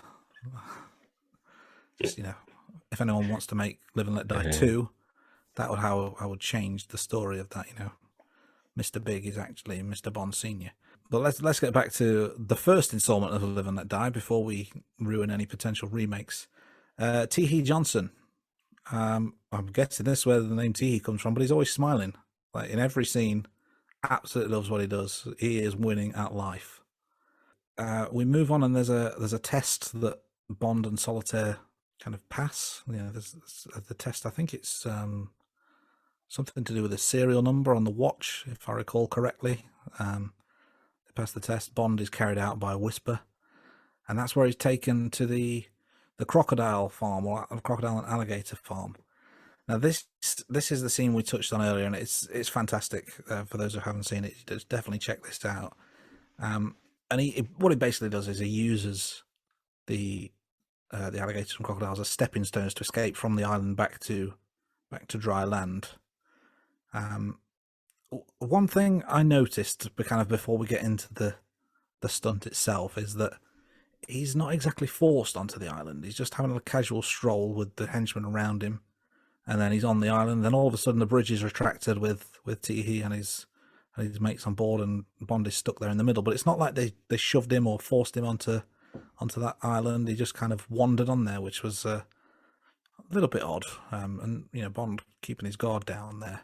yeah, I agree, Andy. It is very much he's just having a conversation with T.H. Johnson, and then he kind of turns around and realizes that T.H. Johnson is on the what's it called, like the bridge that is being drawn in. I can't think of what the name is, but yeah, he's just there, isn't he?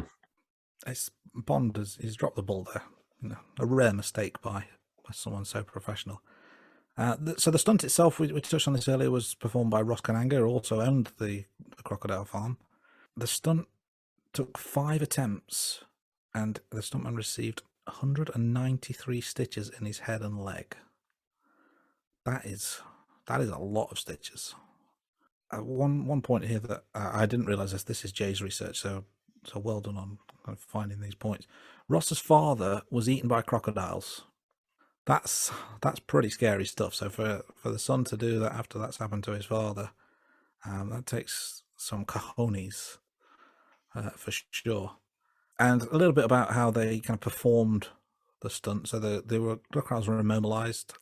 The crocodiles were immobilized even by a line being tied down in the water using weights. And the stuntman Ross Kananga was paid $60,000 to perform this, which is around $377,000 in today's money. So that's a nice payday. Sadly, he didn't really get to enjoy it much because 5 years later, at the age of only 32, he died of a cardiac arrest while spearfishing. So very, very young to lose your life, of course. And spearfishing for this kind of stuntman sounds like an appropriate way to go. Doing kind of danger sports or whatever you may call it. But yeah, age 32. Took me a bit by surprise that he died so young. Firstly, what I can do is there is actually a YouTube video of the stuntman doing this 5 times, and you can see him failing and getting bitten and stuff by the crocodiles. Because even though the crocodiles are immobilized, they can obviously move their head still. And what they were saying was, after they did it once or twice, the crocodiles were then expecting someone running over them, so they were like always lifting their heads up because they were anticipating it. So it just become more dangerous as it carried on. So what I could do is share that stunt scene when we publish this episode, and then people can check it out if they want to. Andy, $377,000. I don't know what that equates to in pounds, but would you do that 5 times running across the alligators? Not if I required 193 stitches afterwards. I wouldn't. I'd need a slightly bigger payday, that's for sure. And maybe just the one attempt rather than 5, but I guess it would have to be one successful attempt. Otherwise, someone else would be enjoying all that sweet, sweet moolah. Yeah, apparently they did it 4 times, and then the director, Guy Hamilton, were basically ready to call it because it just wasn't working. And then Ross Kananga said, "Oh, give me another go," and then he landed it on that last one. So he definitely had, like you said, some balls to do it. Indeed, yeah, absolutely. I wonder though, if we consider some of the dodgy special effects we've had in the series so far, and some of the very suspect camera cuts and scenery and all that kind of stuff, is it not just better to get 5 fake crocodiles and float them in the water? I mean, it might not look quite so good, but it's certainly going to be safer, you would think. Yeah, because obviously in which film is it? You know, the one with the sharks, and they had the incident with the stuntmen and the live sharks in the Yeah. pool as well. So they do. I don't think they have a disclaimer. You know, where they have a disclaimer to say no animals were injured in the film. I don't think they could. I don't think they have these disclaimers on these earlier Bond films. Yeah. So after this bit, we've got Andy's favorite scene, which is the boat chase. And as Andy mentioned, the boat chase includes going over a piece of land, interrupting a wedding. My comment here, Andy, was this seemed to go on for quite a long time. And my note was, did it go on too long? It was entertaining. It included, boats going on over across patches of land. It was all very interesting, exciting. But I don't know. I just felt it went on a bit too long. You know, some action sequences when you watch films, you think, oh, it's gone a bit too long. And this one, I think it was good because it wasn't just about the speedboat going around, the various bits in the crocodile farm. You've just got this like transitions between various bits, and then it ends up with the dock, doesn't it, with like the bigger boats, and then the explosion. So it did transition through a number of different locations. But yeah, for me, my comment was, oh, that went on a bit too long, and I can't remember if this is the bit then when I went on to. I think it was when I was picked up my phone and did a bit of googling about Roger Moore. I think then. It was a long scene, yeah, and I think if it was cut slightly, that would have been fine. So I'll take those points on board. But I thought it was quite action packed, so I did enjoy it. But it was certainly much longer than previous chase scenes that we've seen. I'm reminded of, I believe it was Doctor No, where there's a boat chase scene, and the camera work is really really bad, and we see the kind of nearly crashing into the rocks, even though he's nowhere near the rock. And it was really quite poorly done. This was really really well done, I thought. Very well shot. Like I said, action throughout. But yeah, if you trim a few seconds here and there, you probably don't lose too much. So that's a good point. And Andy, you mentioned the wedding as well. So you commented that the cake gets destroyed, the big day is ruined. You also mentioned about there's just no reaction apart from the bride. So I don't know if the groom is thinking, oh, he's been saved. Had the vows been done or not? Has he had a close escape? I think this was just so obvious that nobody reacted except for the bride. It was just like, it looked like they knew it was going to happen and they were just watching it unfold. So it was a little bit taking out the moment. But it's an interesting point you made in terms of as the groom had a lucky escape. Maybe what would have made this, take it to the next comedy level is if the priest would have said, if there's anyone here who finds reason why they shouldn't be married, please speak now. And at that point, the boat comes in. I'm just, throwing that out there. If you need my directing and producing skills in Hollywood, I'm an all-rounder. But that's how I would have done it differently, from a comedy timing perspective. But yeah, Also, it was a nice little touch. Sorry, go ahead. Also, Andy, adding on to that point, which is a great point, it could have been Bond going over, sweeping up the bride because it's going to be another Bond gal, and then carrying on. And then that's the introduction. So the groom gets a lucky escape, but then Bond gets the bride. Yeah, he could have thrown in a famous one-liner in there as well. Yes. Like, who's thinking on the spot? Something like, "Do you want to sail away with me?" Even though we'll work on that. Yes. Give me time, Hollywood. I'll be back in touch. Um, But let's continue with the current movie rather than starting my ill-fated movie career off on a bad foot. We are then introduced to Sheriff J.W. Pepper. I believe I mistakenly referred to him as Sergeant earlier, as a sheriff, who's in this and the next Bond film. So he's a recurring character. I think the intention was to use him a bit of comic relief, and certainly, he's kind of a typical hillbilly type. Reminded me a little bit of Smokey and the Bandit, has to be said. I don't know which one came first, but it's kind of, that's the thing that came to mind. But also very bigoted, very racist. It's a bit, it's not going to wash in today's times. I think, we talked earlier about how introducing black actors and a black Bond girl seemed to be a step forward in terms of, racial equality and,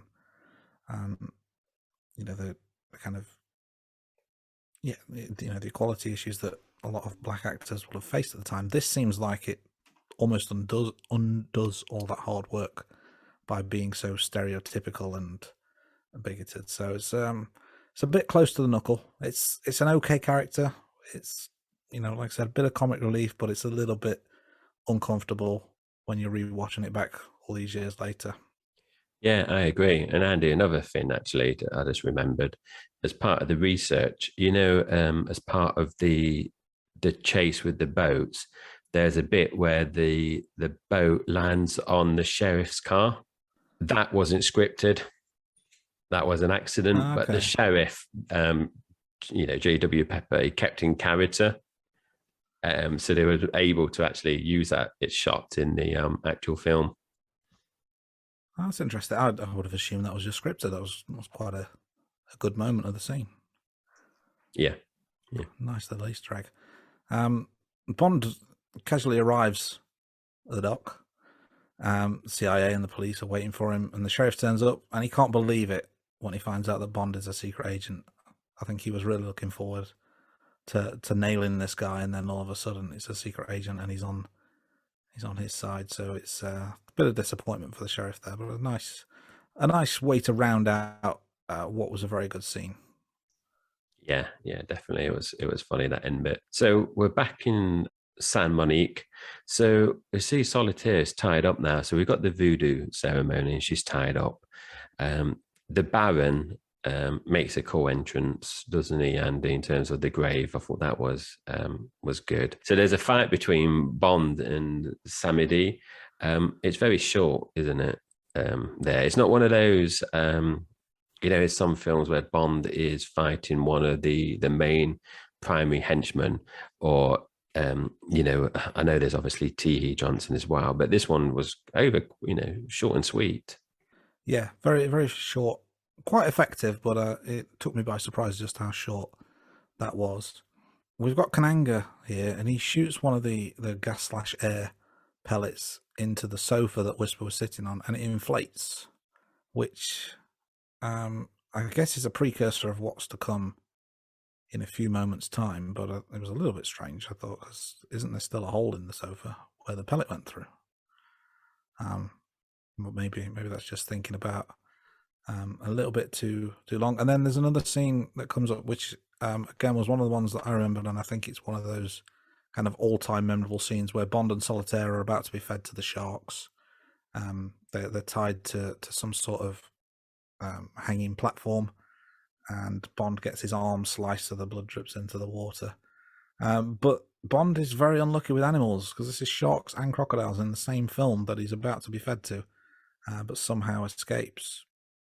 Yeah, there's can't be many films, can there, where the main actor, the main character, is nearly eaten by a shark and a crocodile. He's obviously, like we mentioned earlier on, Bond has a run-in with a number of sharks, but this is in both of them in one film. 2 alpha predators in the one film Bond encounters. Indeed. Maybe we'll be on unofficial animal watch for future films to see if this occurs again. And then final point from me about San Monique is Bond gets one of the gas air pellets and he puts in Kananga's mouth, and Kananga explodes. No blood splatter. You'd think, a human body exploding the way it did, there'd be blood everywhere. And I took this note because it reminded me of Violet Beauregard in Willy Wonka and the Chocolate Factory, where she just continually inflates and has to be rolled away to the deflating room or whatever it's called. But the visual of Kananga inflating before exploding just took me back to that film. Yeah, and yeah, obviously Kananga doesn't have any Oompa Loompas working for him, where everyone else it seems to be working for him. There's no Oompa Loompas around. Willy Wonka isn't a film I like, Andy.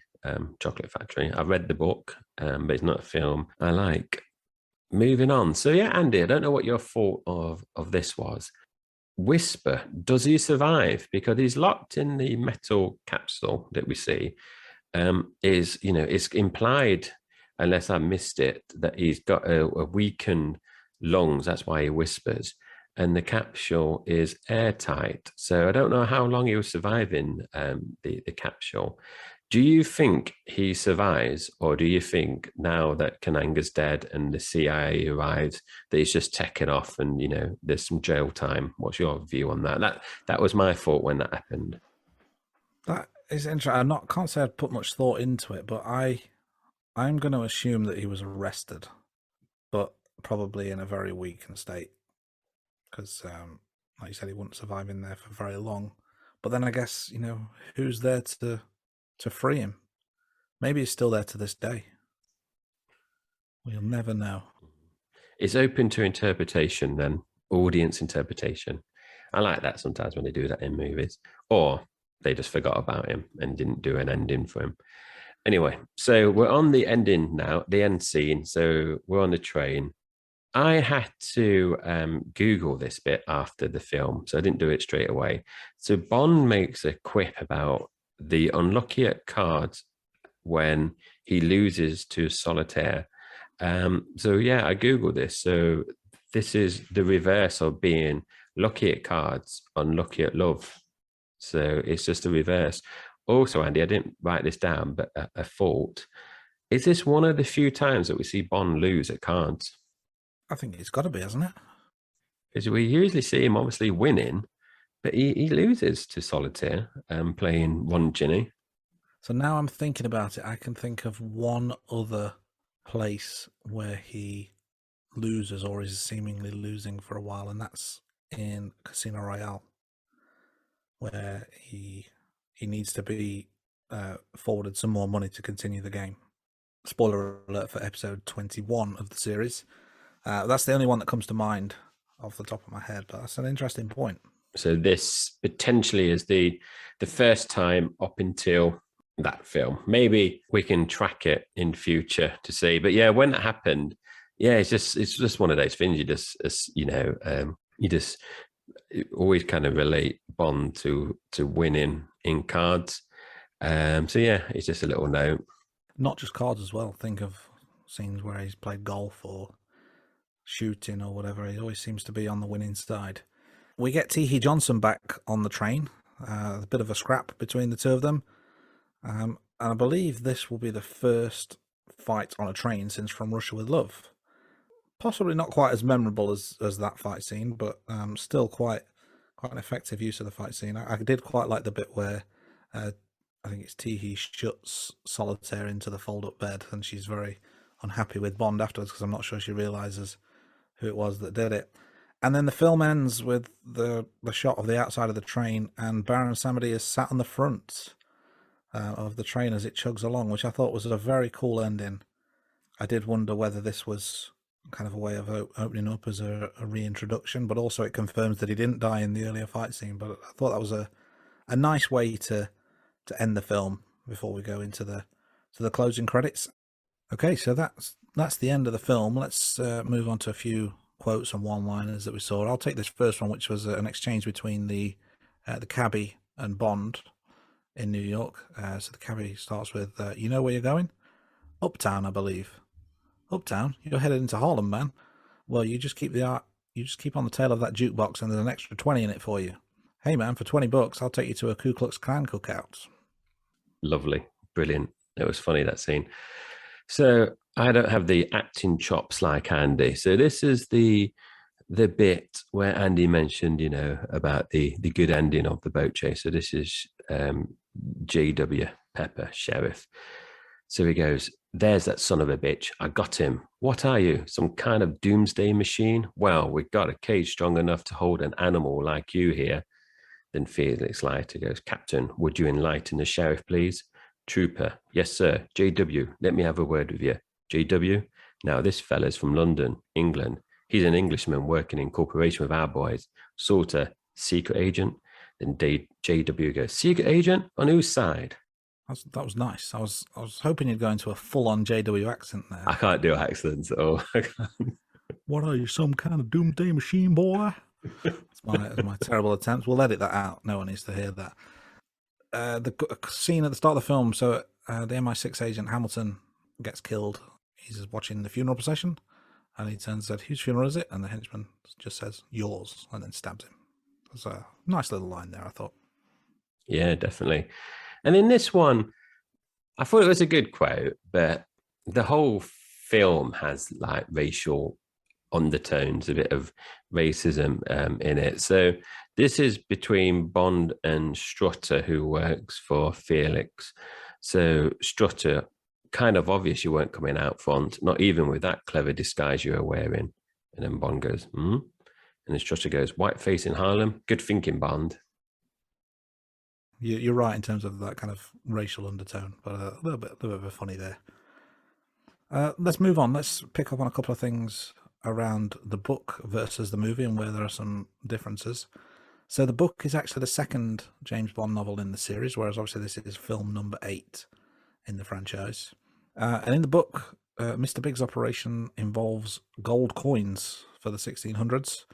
In the film, the operation is based on heroin. So very different takes on Mr. Big's operation there.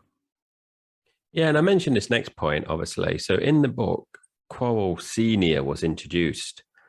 However, as you know, in episode 1, Quarrel is introduced in the first movie of Dr. No, and I think that's why they did that little linkage, Andy, I mentioned earlier, where it's not explicitly stated in the film, but Quarrel Jr. is kind of related to Quarrel Senior. And in the novel, Felix Leiter has a bigger part, and he's actually fed to a shark and loses half a leg and arm in this novel. But obviously in the films, that happens later on. Spoiler alert.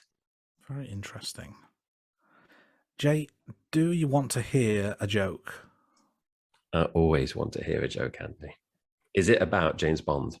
It is, of course, about James Bond. I wrote 0 jokes about James Bond, so I'm going to steal this one from someone else. So if you don't like it, you know who not to blame.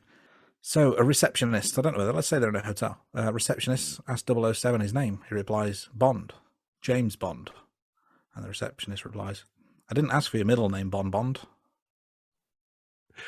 I like I say some of these to my wife as well. And some of them, she just rolls her eyes. But I think that was a nice little joke, Andy. So well done. Thank you. I think that would be an eye roller, but in a good way. I like that, the silliness of it. We've obviously only been doing a joke for a few weeks, but if there's any listeners that have a James Bond joke, feel free to tweet us and we can always include it on a future episode if it makes the cut of Andy's high threshold of quality jokes. So carrying on now, Andy, this is where the pressure is on you now. So this is the quiz. So this is the one where I'm going to throw a couple of full statements Andy's way, and then there's going to be 2 statements that are correct. Andy, kind of a spoiler alert, I've dropped my granddad from these statements now. I've retired him now. Not like how James Bond retires people. I've just retired him from this section. That is interesting because in this film, we don't get Blofeld or Spectre. And now we're not getting your granddad. And I don't think I've ever seen your granddad and Blofeld in the same place at the same time. And I've mentioned how your granddad is a notorious liar and obvious villain.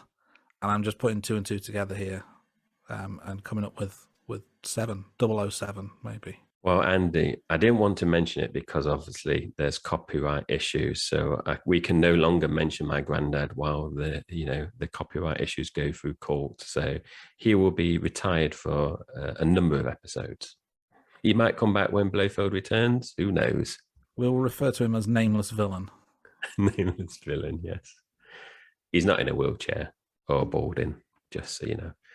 Anyway, so to state that, I'm going to try to get this right because the last few episodes, when I've said correct, incorrect, it's just gone pear-shaped. So, Andy, as usual, there's 4 statements.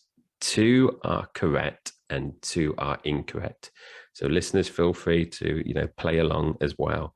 So, Andy, as usual, I will read all 4 statements out, and then you can either ask me to repeat them or just, go into it. So the first statement: though it was his standard issue pistol, Bond does not fire his PPK in this movie.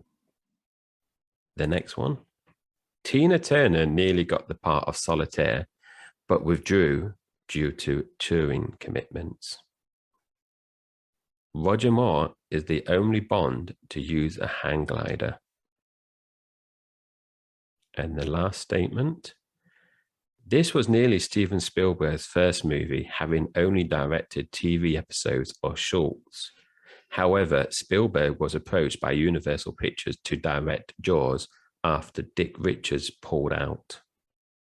So we could have had a very different Bond movie if Spielberg took this, if my statement is correct or incorrect.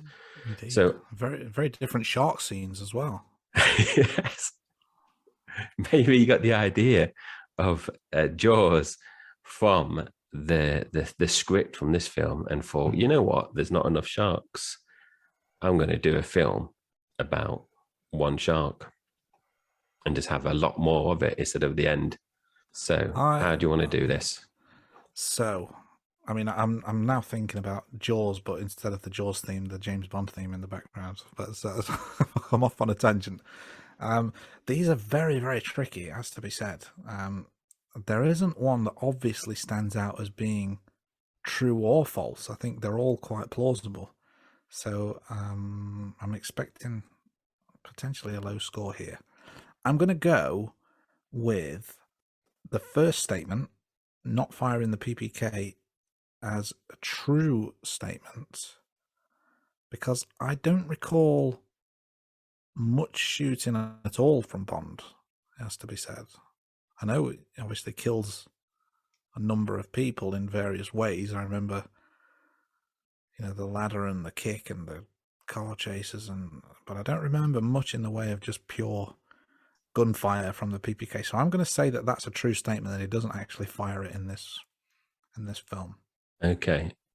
Before I take your answer, if it's incorrect or correct, Bond kills one person with a gun, and it's Samedi, Baron Samedi, where I did some research, Andy. So he does only kill one person with a gun, but is it the PPK? Just to kind of throw, it's not so much a spanner, but just to kind of make you doubt whether you should go with your first answer or not. I'm going to throw another spanner back at you then and say, does that count as a kill, since we see him in the final scene of the film on the front of the train? It does count for a kill because it's in the numbers. I'm going to make you redo all your stats. But yes, so I leave it up to you. He's a voodoo man. He comes back from the death. Okay. He has more than 9 lives. So I'm going to stick with that statement though. I want to say he doesn't use his PPK. So I don't know why he's got it. Okay. Do you want to know the answer to that one, or do you want to carry on? I'm going to continue, well, because I feel like I'm on a roll here. I'm on fire. So that one's definitely true. I think the other one that's definitely true is the third statement about Roger Moore being the only Bond that used a hand glider. I just don't recall. Well, I don't recall anyone using a hang glider. I didn't remember Roger Moore using it in this film until I watched it back. So I don't recall any hang gliding at all. So I'm going to say that statement is true. And Tina Turner as Solitaire, I think, is false. And I think that's because of the earlier statement around United Artists not sanctioning a black actress for the role. And Spielberg, I think, is also false. I think they always had Hamilton in mind for returning to this, would be my guess. So So the pistol not fired and Moore being the only hand glider are my guesses at true statements. Okay. So before I answer or confirm your position, there is one more movie where Bond hand glides, just so you know. But is that a Roger Moore film or not? I know the answer. Do you? Find out in a future episode. So, okay. So you happy with those? Do you want to lock them in? I'm happy. I feel like with these little nuggets of information, you're trying to lead me down the garden path. So I'm going to stick to my guns, my Walter PPKs. Nice. So Andy, you are 100% correct this week. You are right. So Bond does not fire his PPK in this movie, and Roger Moore is the only Bond, as of this recording, that uses a hang glider. So Moore also uses a hang glider in Moonraker. The Tina Turner nearly got the part of Solitaire, so I made a variation for that because Diana Ross was originally wanted by the screenwriter, but obviously the issues that you just mentioned is one of the reasons why they pulled that. And Spielberg was not involved with this. He obviously released Jaws. I think it was a couple of years after this film was released. But yeah, up until this movie, he had only done TV episodes or shorts. I think it was, or I think he might have done one movie actually in '71.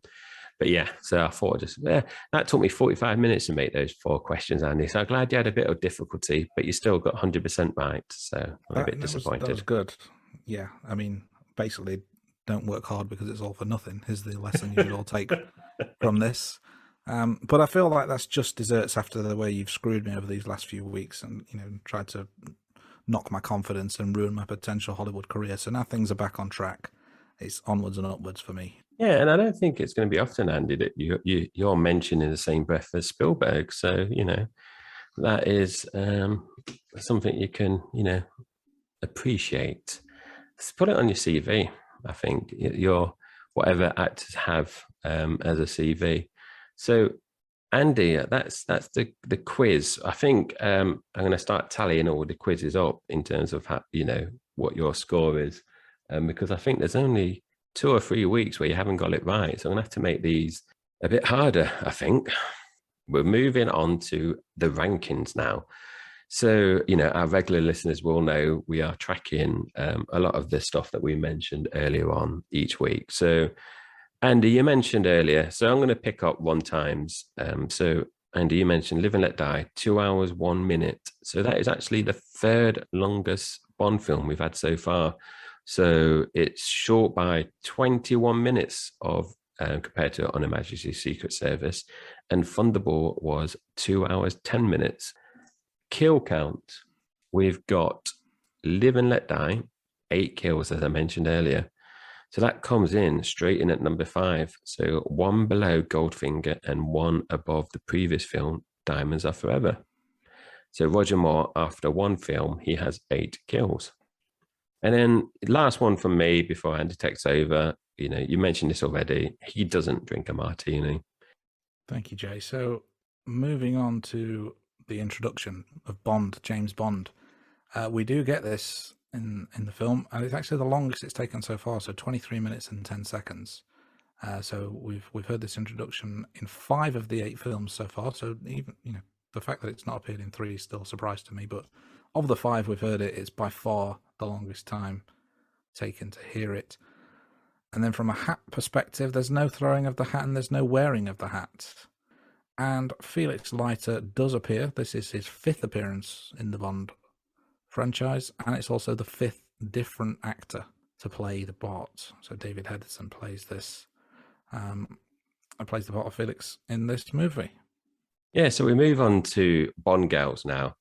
So, Live and Let Die, we've had Solitaire, Miss Caruso, and Rosie Carver. So, Andy, I'm going to let you go first for this one. Do you tell me where you put these 3 Bond girls, and then I'll go through my ones. Okay, so it's a bit of a mixed bag, it has to be said. So we're now In total, we're up to 31 Bond girls across the 8 films. I've got Solitaire as a very solid number 4. I thought it was a very well played part, very very strong Bond girl in some ways, and also there was a bit of jeopardy in terms of whose side is she really on.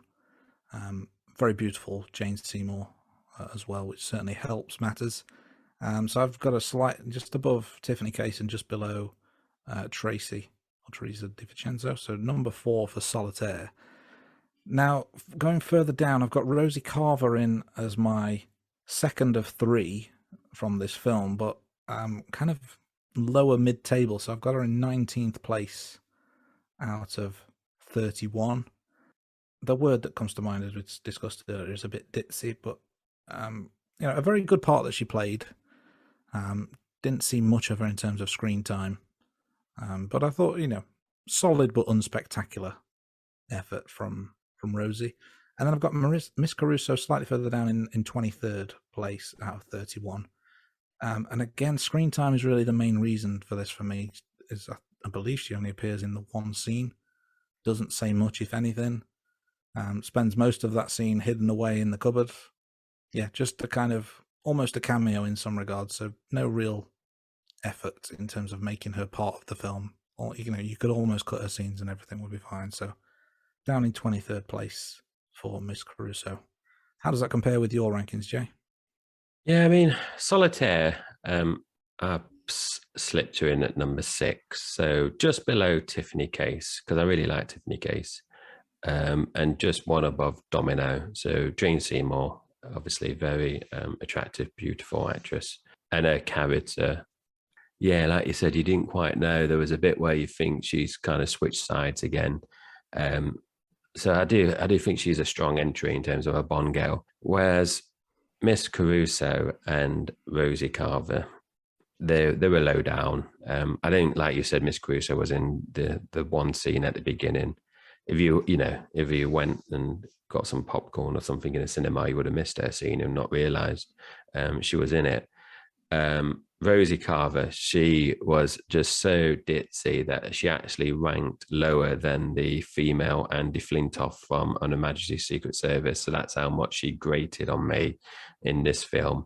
So yeah, the Ruby Bartlett is just above Rosie Carver. So I've got Rosie Carver at 28 and Miss Caruso at 24. For me, some of the films have really strong Bond girls, and then some of them are just really weak. Like Diamonds Are Forever, we've obviously got a strong Tiffany Case, and then Plenty, Bambi, Fomper Marie. On mine were all scored lower down. I know you put Plenty of Tall higher up, but they're just sometimes there's some of the films you have one stronger Bond girl and then the like 2 or 3 supporting ones, and that is just a theme that's continued in this film. Yeah, so it's a good observation. It's almost like there needs to be multiple films. There needs to be multiple girls to enhance that image of Bond being a womanizer. But ultimately, there's only one that really matters throughout the film, and I think that's the case here as well. Moving on to the theme song, so "Live and Let Die" by Paul McCartney and Wings. I've got this straight in at the top. This is for me the best Bond song so far. It's a little bit of a change of pace from previous Bond songs. It's more of a rock upbeat song, but I love this song. I think it's an absolute classic. Straight in top of the pops for me. How about yourself? I've put it in at number 3. We obviously have got our own little Spotify playlist that Andy's pulled together for James Bond. I listen to that a lot, Andy, especially when I'm doing, pulling together the notes, doing the research. And then when I do this part of the podcast, I play, the song again, and I think, oh, where does it drop in? But there's a bit, I do like the song, and it's number 3 for a reason. But there's a bit where I just don't like where it's, I can't remember exactly where it is, but it starts off good, but then it kind of goes off, and I thought, oh, I'm not that bothered. And like I said, I know it's not a Beatles song, but it's not something that really is. I like Bond songs that are more ballads. So, like the Shirley Bassey songs, although there is a couple of songs later on that I do really like, which I will score higher. But yeah, that's where, top three is, respectable position. I did like the change of pace. It was like, with Roger Moore coming in, they did something different, a true rock and roll song. So I do like it. I was a bit surprised when I saw yours, if I'm honest, because we've been quite consistent, haven't we, in terms of, we both had, well, actually, Diamonds Are Forever went in at number one, but we both had Goldfinger beforehand as our number one. So our 1 and 2 have always been the same, but now we've got, like you mentioned, that synergy in terms of earlier on our rankings have changed. So as our theme songs. So leading on now in terms of opening credits, I go first, Andy, on this one. I put it down as number 4. So, this is, good music, upbeat, fast paced, the colourful, like with a lot of the other films, it's influenced by the subject matter in terms of the main film. So we've got voodoo ceremonies in there, and we've got your usual female silhouettes. But for me, they're all getting a bit samey, so it's hard to distinguish between them now. So I put it in at number 4 just because it's not doing anything different. So Goldfinger still my number 1 because the gold ladies, the projection on the models of the previous films, all that was new. So it's kind of like setting breaking new territory. And same with Her Majesty's Secret Service. I like the bits where it was snapshotting previous bits from the other bits. You had Honey Rider, Dr. No. So I liked all those kind of different intros, whereas Live and Let Die, even though the music's different, everything else still feels the same. That is an interesting point, yeah. And it is difficult to differentiate at times because there's a definite theme in terms of how the opening credits are laid out. Now, for me, I've put this in at number 1 again, and I think the reason I've done that is how it not only interacts with the music, but how it sets the scene for the rest of the film. And I think previously I'd had Thunderball in at number 1, and I think if we think about the swimming and the scuba diving and the harpoon guns and the water of the intro, and a lot of the film was set in the water. And similarly for Goldfinger, we've got lots of gold influence and the gold models, and we've got obviously a film about gold. So it fits. I think it fits quite nicely. Whereas I think some of the others are more sort of generic credits in that style. This, for me, most closely matched the film, and I think that's why I've ranked it slightly above everything else in at number 1. Fair comment, Andy. And it's nice that we're getting, I know our villains are different, but it's nice we're kind of seeing some differences now in our rankings, which we're going to see, aren't we? When we get to the end of episode 25, I was dreading that we had the similar. It's nice to get some different views, isn't it? Yeah, absolutely.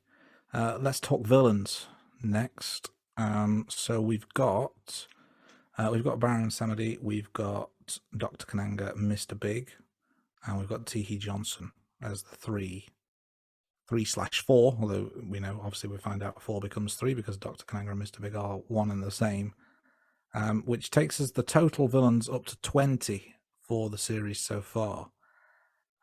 So in terms of where they slot for me, all very similar placings. So they're all kind of mid-table-ish. So I've got, I'll go reverse order. T.H. Johnson I thought was the weaker of the 3, but I've still got him at 14, so just slightly below Rosa Klebb. A good villain, but again, didn't really do much other than smile and crush things. So not a great deal of substance, I thought. I think we're gonna differ. I've just eyeballed your rankings, and we've definitely got a difference here. So I've got Dr. Kananga, Mr. Big in at number 11 next.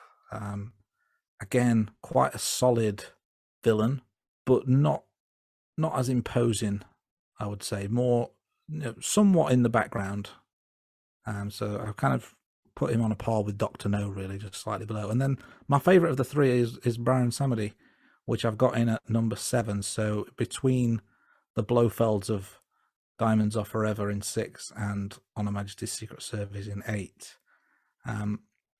I would say that the difference with this for me is there's some element of physical imposingness in the way that Telly Savalas played Blofeld, but it's more that kind of psychological, that voodoo aspect, and it's almost, dare I say, a cool factor. He's quite a cool villain, and I think that for me just edges him up a few places. I see your rankings are quite different, so I'll let you explain your thoughts next. Yeah, it's interesting because when you were just saying about, Baron Samedi, I was thinking then, and then you mentioned that. So I put in Baron. So out of the three villains, henchmen that Andy's mentioned, Baron is actually the lowest. I put him in my ranking. So a number 14 compared to Andy's 7. And when you were saying, justifying your position, I did it like the other way. So where you say like imposing, I was just thinking in the film, he's obviously spooky. And there's a bit where where Solitaire passes the test, and then the Baron kind of is like hovering over her, isn't he? So it's kind of like intimidating, but more of a spooky way. And obviously you got the voodoo bits, the ceremonies, but physically, I don't think he's imposing at all in terms of like, if he was in a fight against Bond. So that's why I put him lower than T.H. Johnson, who goes in at number 13. So only one place higher. But with my rankings, I thought generally that the three villains / henchmen were weak compared to previous films. So Mr. Dr. Kananga and Mr. Big, I'll put him in at number 11. So my ones have gone 11, 13, and 14. So all mid to slightly lower half. And Andy, I know I can't remember if I said this in a previous episode. Now we've moved away from Spectra. So I know we obviously had Goldfinger and Objob, who didn't work for Spectra. Now we've moved away from Spectra. I don't know how these are going to play out, because I find kind of independent villains less intimidating compared to the ones that kind of fall under the Spectra banner. So it'd be interesting to see, once we carry on watching, these next few, because, as you said, and we said in the previous one, we don't see Spectre for a while, where these kind of independent villains drop into our rankings. The exception so far is obviously Goldfinger, who both got us in at number 1, is my view.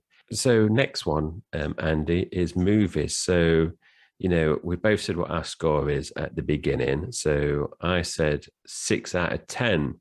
So, we have got these on our website as well in terms of tracking these. So 6 out of 10 is on par in my rankings with You Only Live Twice. And I think Live and Let Die was slightly better than You Only Live Twice. So they both got 6 out of 10, but I think it was slightly better. It was refreshing seeing Roger Moore coming in, playing the role different, as we've described earlier in the podcast. It is a better film than Diamonds Are Forever, and I think it's slightly better than You Only Live Twice. But for me, the next one up is Dr. No, which is 7 out of 10 in 5th place. So I don't think it is as good as Dr. No. So I put Live and Let Die in at number 6 with 6 out of 10. How about you, Andy? So I've got it as 8 out of 10, which puts it as second best so far. Only Goldfinger beats this for me. And I think when I look back and think of Bond generally and how I rank the Roger Moore films, or how I think of the Roger Moore films, I think rewatching this, I was pleasantly surprised with just how much I enjoyed it, and I enjoyed it far more than I expected to. And it was just really captivating and engrossing, more so than the recent Connery ones. So, only Goldfinger, which still stands head and shoulders for me above, but this is my first 8 out of 10 ranking. It got pretty close. So, yes, second best so far. Very, very strong opening for Roger Moore, I thought. Yeah, it's nice. Like we kind of just said, we're seeing a bit of a difference now. I'm trying to think now of the villains, Andy, because obviously you mentioned that the book was focusing on 16th century, 1600s gold, whereas this is purely about drug money, isn't it? Whereas, the Spectre ones was like, either threat of nuclear war or some kind of domination. Goldfinger was obviously gold bullions, wasn't it? Whereas this one seems to be more seedy, sleazy kind of focus, in terms of heroin, money, kind of drug trafficking is the plot around this one. Yeah, in some ways that makes it a little bit more straightforward. In some ways it can kind of de-emphasize the importance. So there's not that world domination element. I guess the only thing that kind of saves it from just being a straight up all about money is the fact that he wants to give away a whole bunch of heroin to get people hooked. But ultimately, that's a long-term business plan: get people hooked so they then have to buy it. It's a bit of an elaborate try before you buy scheme by Big. But you're right. It seems less. It's almost like you don't need a spy for this. You just need the police. Yeah, dare I say. Not that Bond is worthless and useless in this film, because it isn't by any means. But it isn't your typical spy film. Yeah, and Bond only gets involved because MI6 have 3 agents murdered, don't they? Assassinated. The UK rep and the UN as well. So Bond might have not get involved if none of that transpired. Yeah, that is a good point. So, but it's certainly taking it off in a very different direction. Yeah, so we move on to Bond actors, and it's hard to judge, isn't it, Andy, with just one Roger Moore film, but George Lazenby only had one. So in terms of the 3 actors that we've played, that have played James Bond so far, Roger Moore I've slotted in at number 2. He plays him differently to Sean Connery, and differently to how George Lazenby played him as well. I agree with you in terms of the overall Bond rankings. Connery then more than Lazenby so far. We'll give more of a chance over the next 6 films to see if he can change that position. What I would say as a bit of a side note is arguably this is the strongest debut of Bond. I think obviously Lazenby only had the one film to judge him against, and I think Roger Moore was much stronger in the role than Lazenby was. I think if we were to judge just this film on Her Majesty's Secret Service and Doctor No, if we take away all the other Connerys, it'd be interesting to see who we think had the strongest debut. And I would argue that maybe Roger Moore slightly edges it in that regard, but Connery comes more into his own, particularly in From Russia with Love and Goldfinger, and that's what puts him in the number 1 slot when he really kind of finds his groove. It's an interesting point, but then if you look at our movie rankings on Her Majesty's Secret Service, I've given that 8 out of 10. Whereas Live and Let Die is 6 out of 10. So for me, and Dr. No is Sean Connery's first, which is 7 out of 10. So for me, it's the weakest first entry, but obviously I've ranked Roger Moore as a better Bond as George Lazenby, just because we both said we liked George Lazenby, and we both said it's a shame he didn't do more films. It was good, but I thought it was refreshing, going a different direction in terms of like the smoothness and the, the tender lover kind of thing. Whereas obviously Connery is different. But we kind of spoke about it, didn't we, before we went live about, where Live and Let Die dropped in, because, me and the missus both enjoyed it. But like I said earlier, when you put it side by side, each of them, it would just lower than Doctor No, and only slightly better with Only Live Twice. But then thinking, is that just because of the the villains? I didn't rate them as highly. If there were better villains, could that film scored higher? It's just some what is really. You can only obviously work with what you've given. And I just remember that from memory, in terms of when I watched these originally and rewatched them through the years before, like I said before, I've not rewatched a Bond film for about 10, 15 years. I just remember the Moore films not being as great. Yeah, I'd agree with that assessment. And I think that's what took me by surprise this time, is that I wasn't expecting it to be so good. But let's see if that continues over the next few weeks. And I can't remember Live and Let Die is one of his better ones or weaker ones. So, you've obviously scored it higher, but are they all going to be that high in terms of rewatching them? Whereas I've scored it lower. Is that because I think other Roger Moore films are better? It's just obviously we've gone in such a different end, haven't we? So it'd be interesting to see when we go through the Mum ones, and the Moore bonds, whether you're going to be, where I've consistently scored, being more generous with the Connery ones. Is it going to be like vice versa now through the Moore ones? Be interesting to see. We shall find out over the coming weeks. So I think that brings us to a close for this week's episode. Thank you everyone for listening, and give you a little preview of what we've got in store next week. So in the past we've had a gold finger, and in the future we're going to have a golden eye. This film could be called Gold Penis, because he is the man with the golden gun. I like it, Andy. On that note... Yeah, I've lowered the tone sufficiently enough. Let's leave it there. Well, that's this week's episode done. We hope you enjoyed it. Special thanks to the band Sugar Tongue for the theme tune to The Rating Room. You can find them on all the usual social media channels. And be sure to check out their song The System, available now on Spotify. You can find and message us on Twitter, Facebook, TikTok and Instagram by searching The Rating Room. You'll find all our social media links on our website, theratingroom.com, and subscribe to our YouTube channel. Or feel free to drop us an email at theratingroom@gmail.com. Goodbye, thanks for listening, and we'll see you next week, right here on The Rating Room. The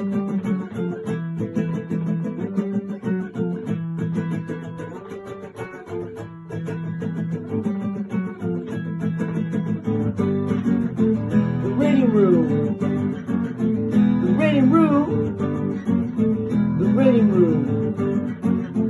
The Rating Room. Hello, Christopher. What insanity are you up to today? Oh, hey, Lydia. I'm downloading some movies. What? People are always telling me that's illegal. Not these. They're all public domain. Oh, look, Rescue from Gilligan's Island. Well, let me see what you're doing.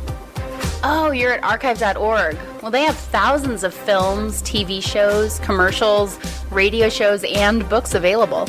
Yeah, but there are so many. I wish there's a podcast or something that would discuss these things. Give us an idea of what's worth the time. Christopher, there is. We do one. Oh, that's right. We host Orphan Entertainment. Once a month, we pick something and review and discuss it. That sure is nice of us. Sure. Why don't you click over to Orphan Entertainment and remind yourself a little more about the show? Oh, will do. Let's see, that's at orphanentertainment.com. And yeah, it looks like we're available on iTunes and Stitcher Radio. Oh, hey, can we review the Gilligan's Island movie someday? We'll see, Christopher. We'll see.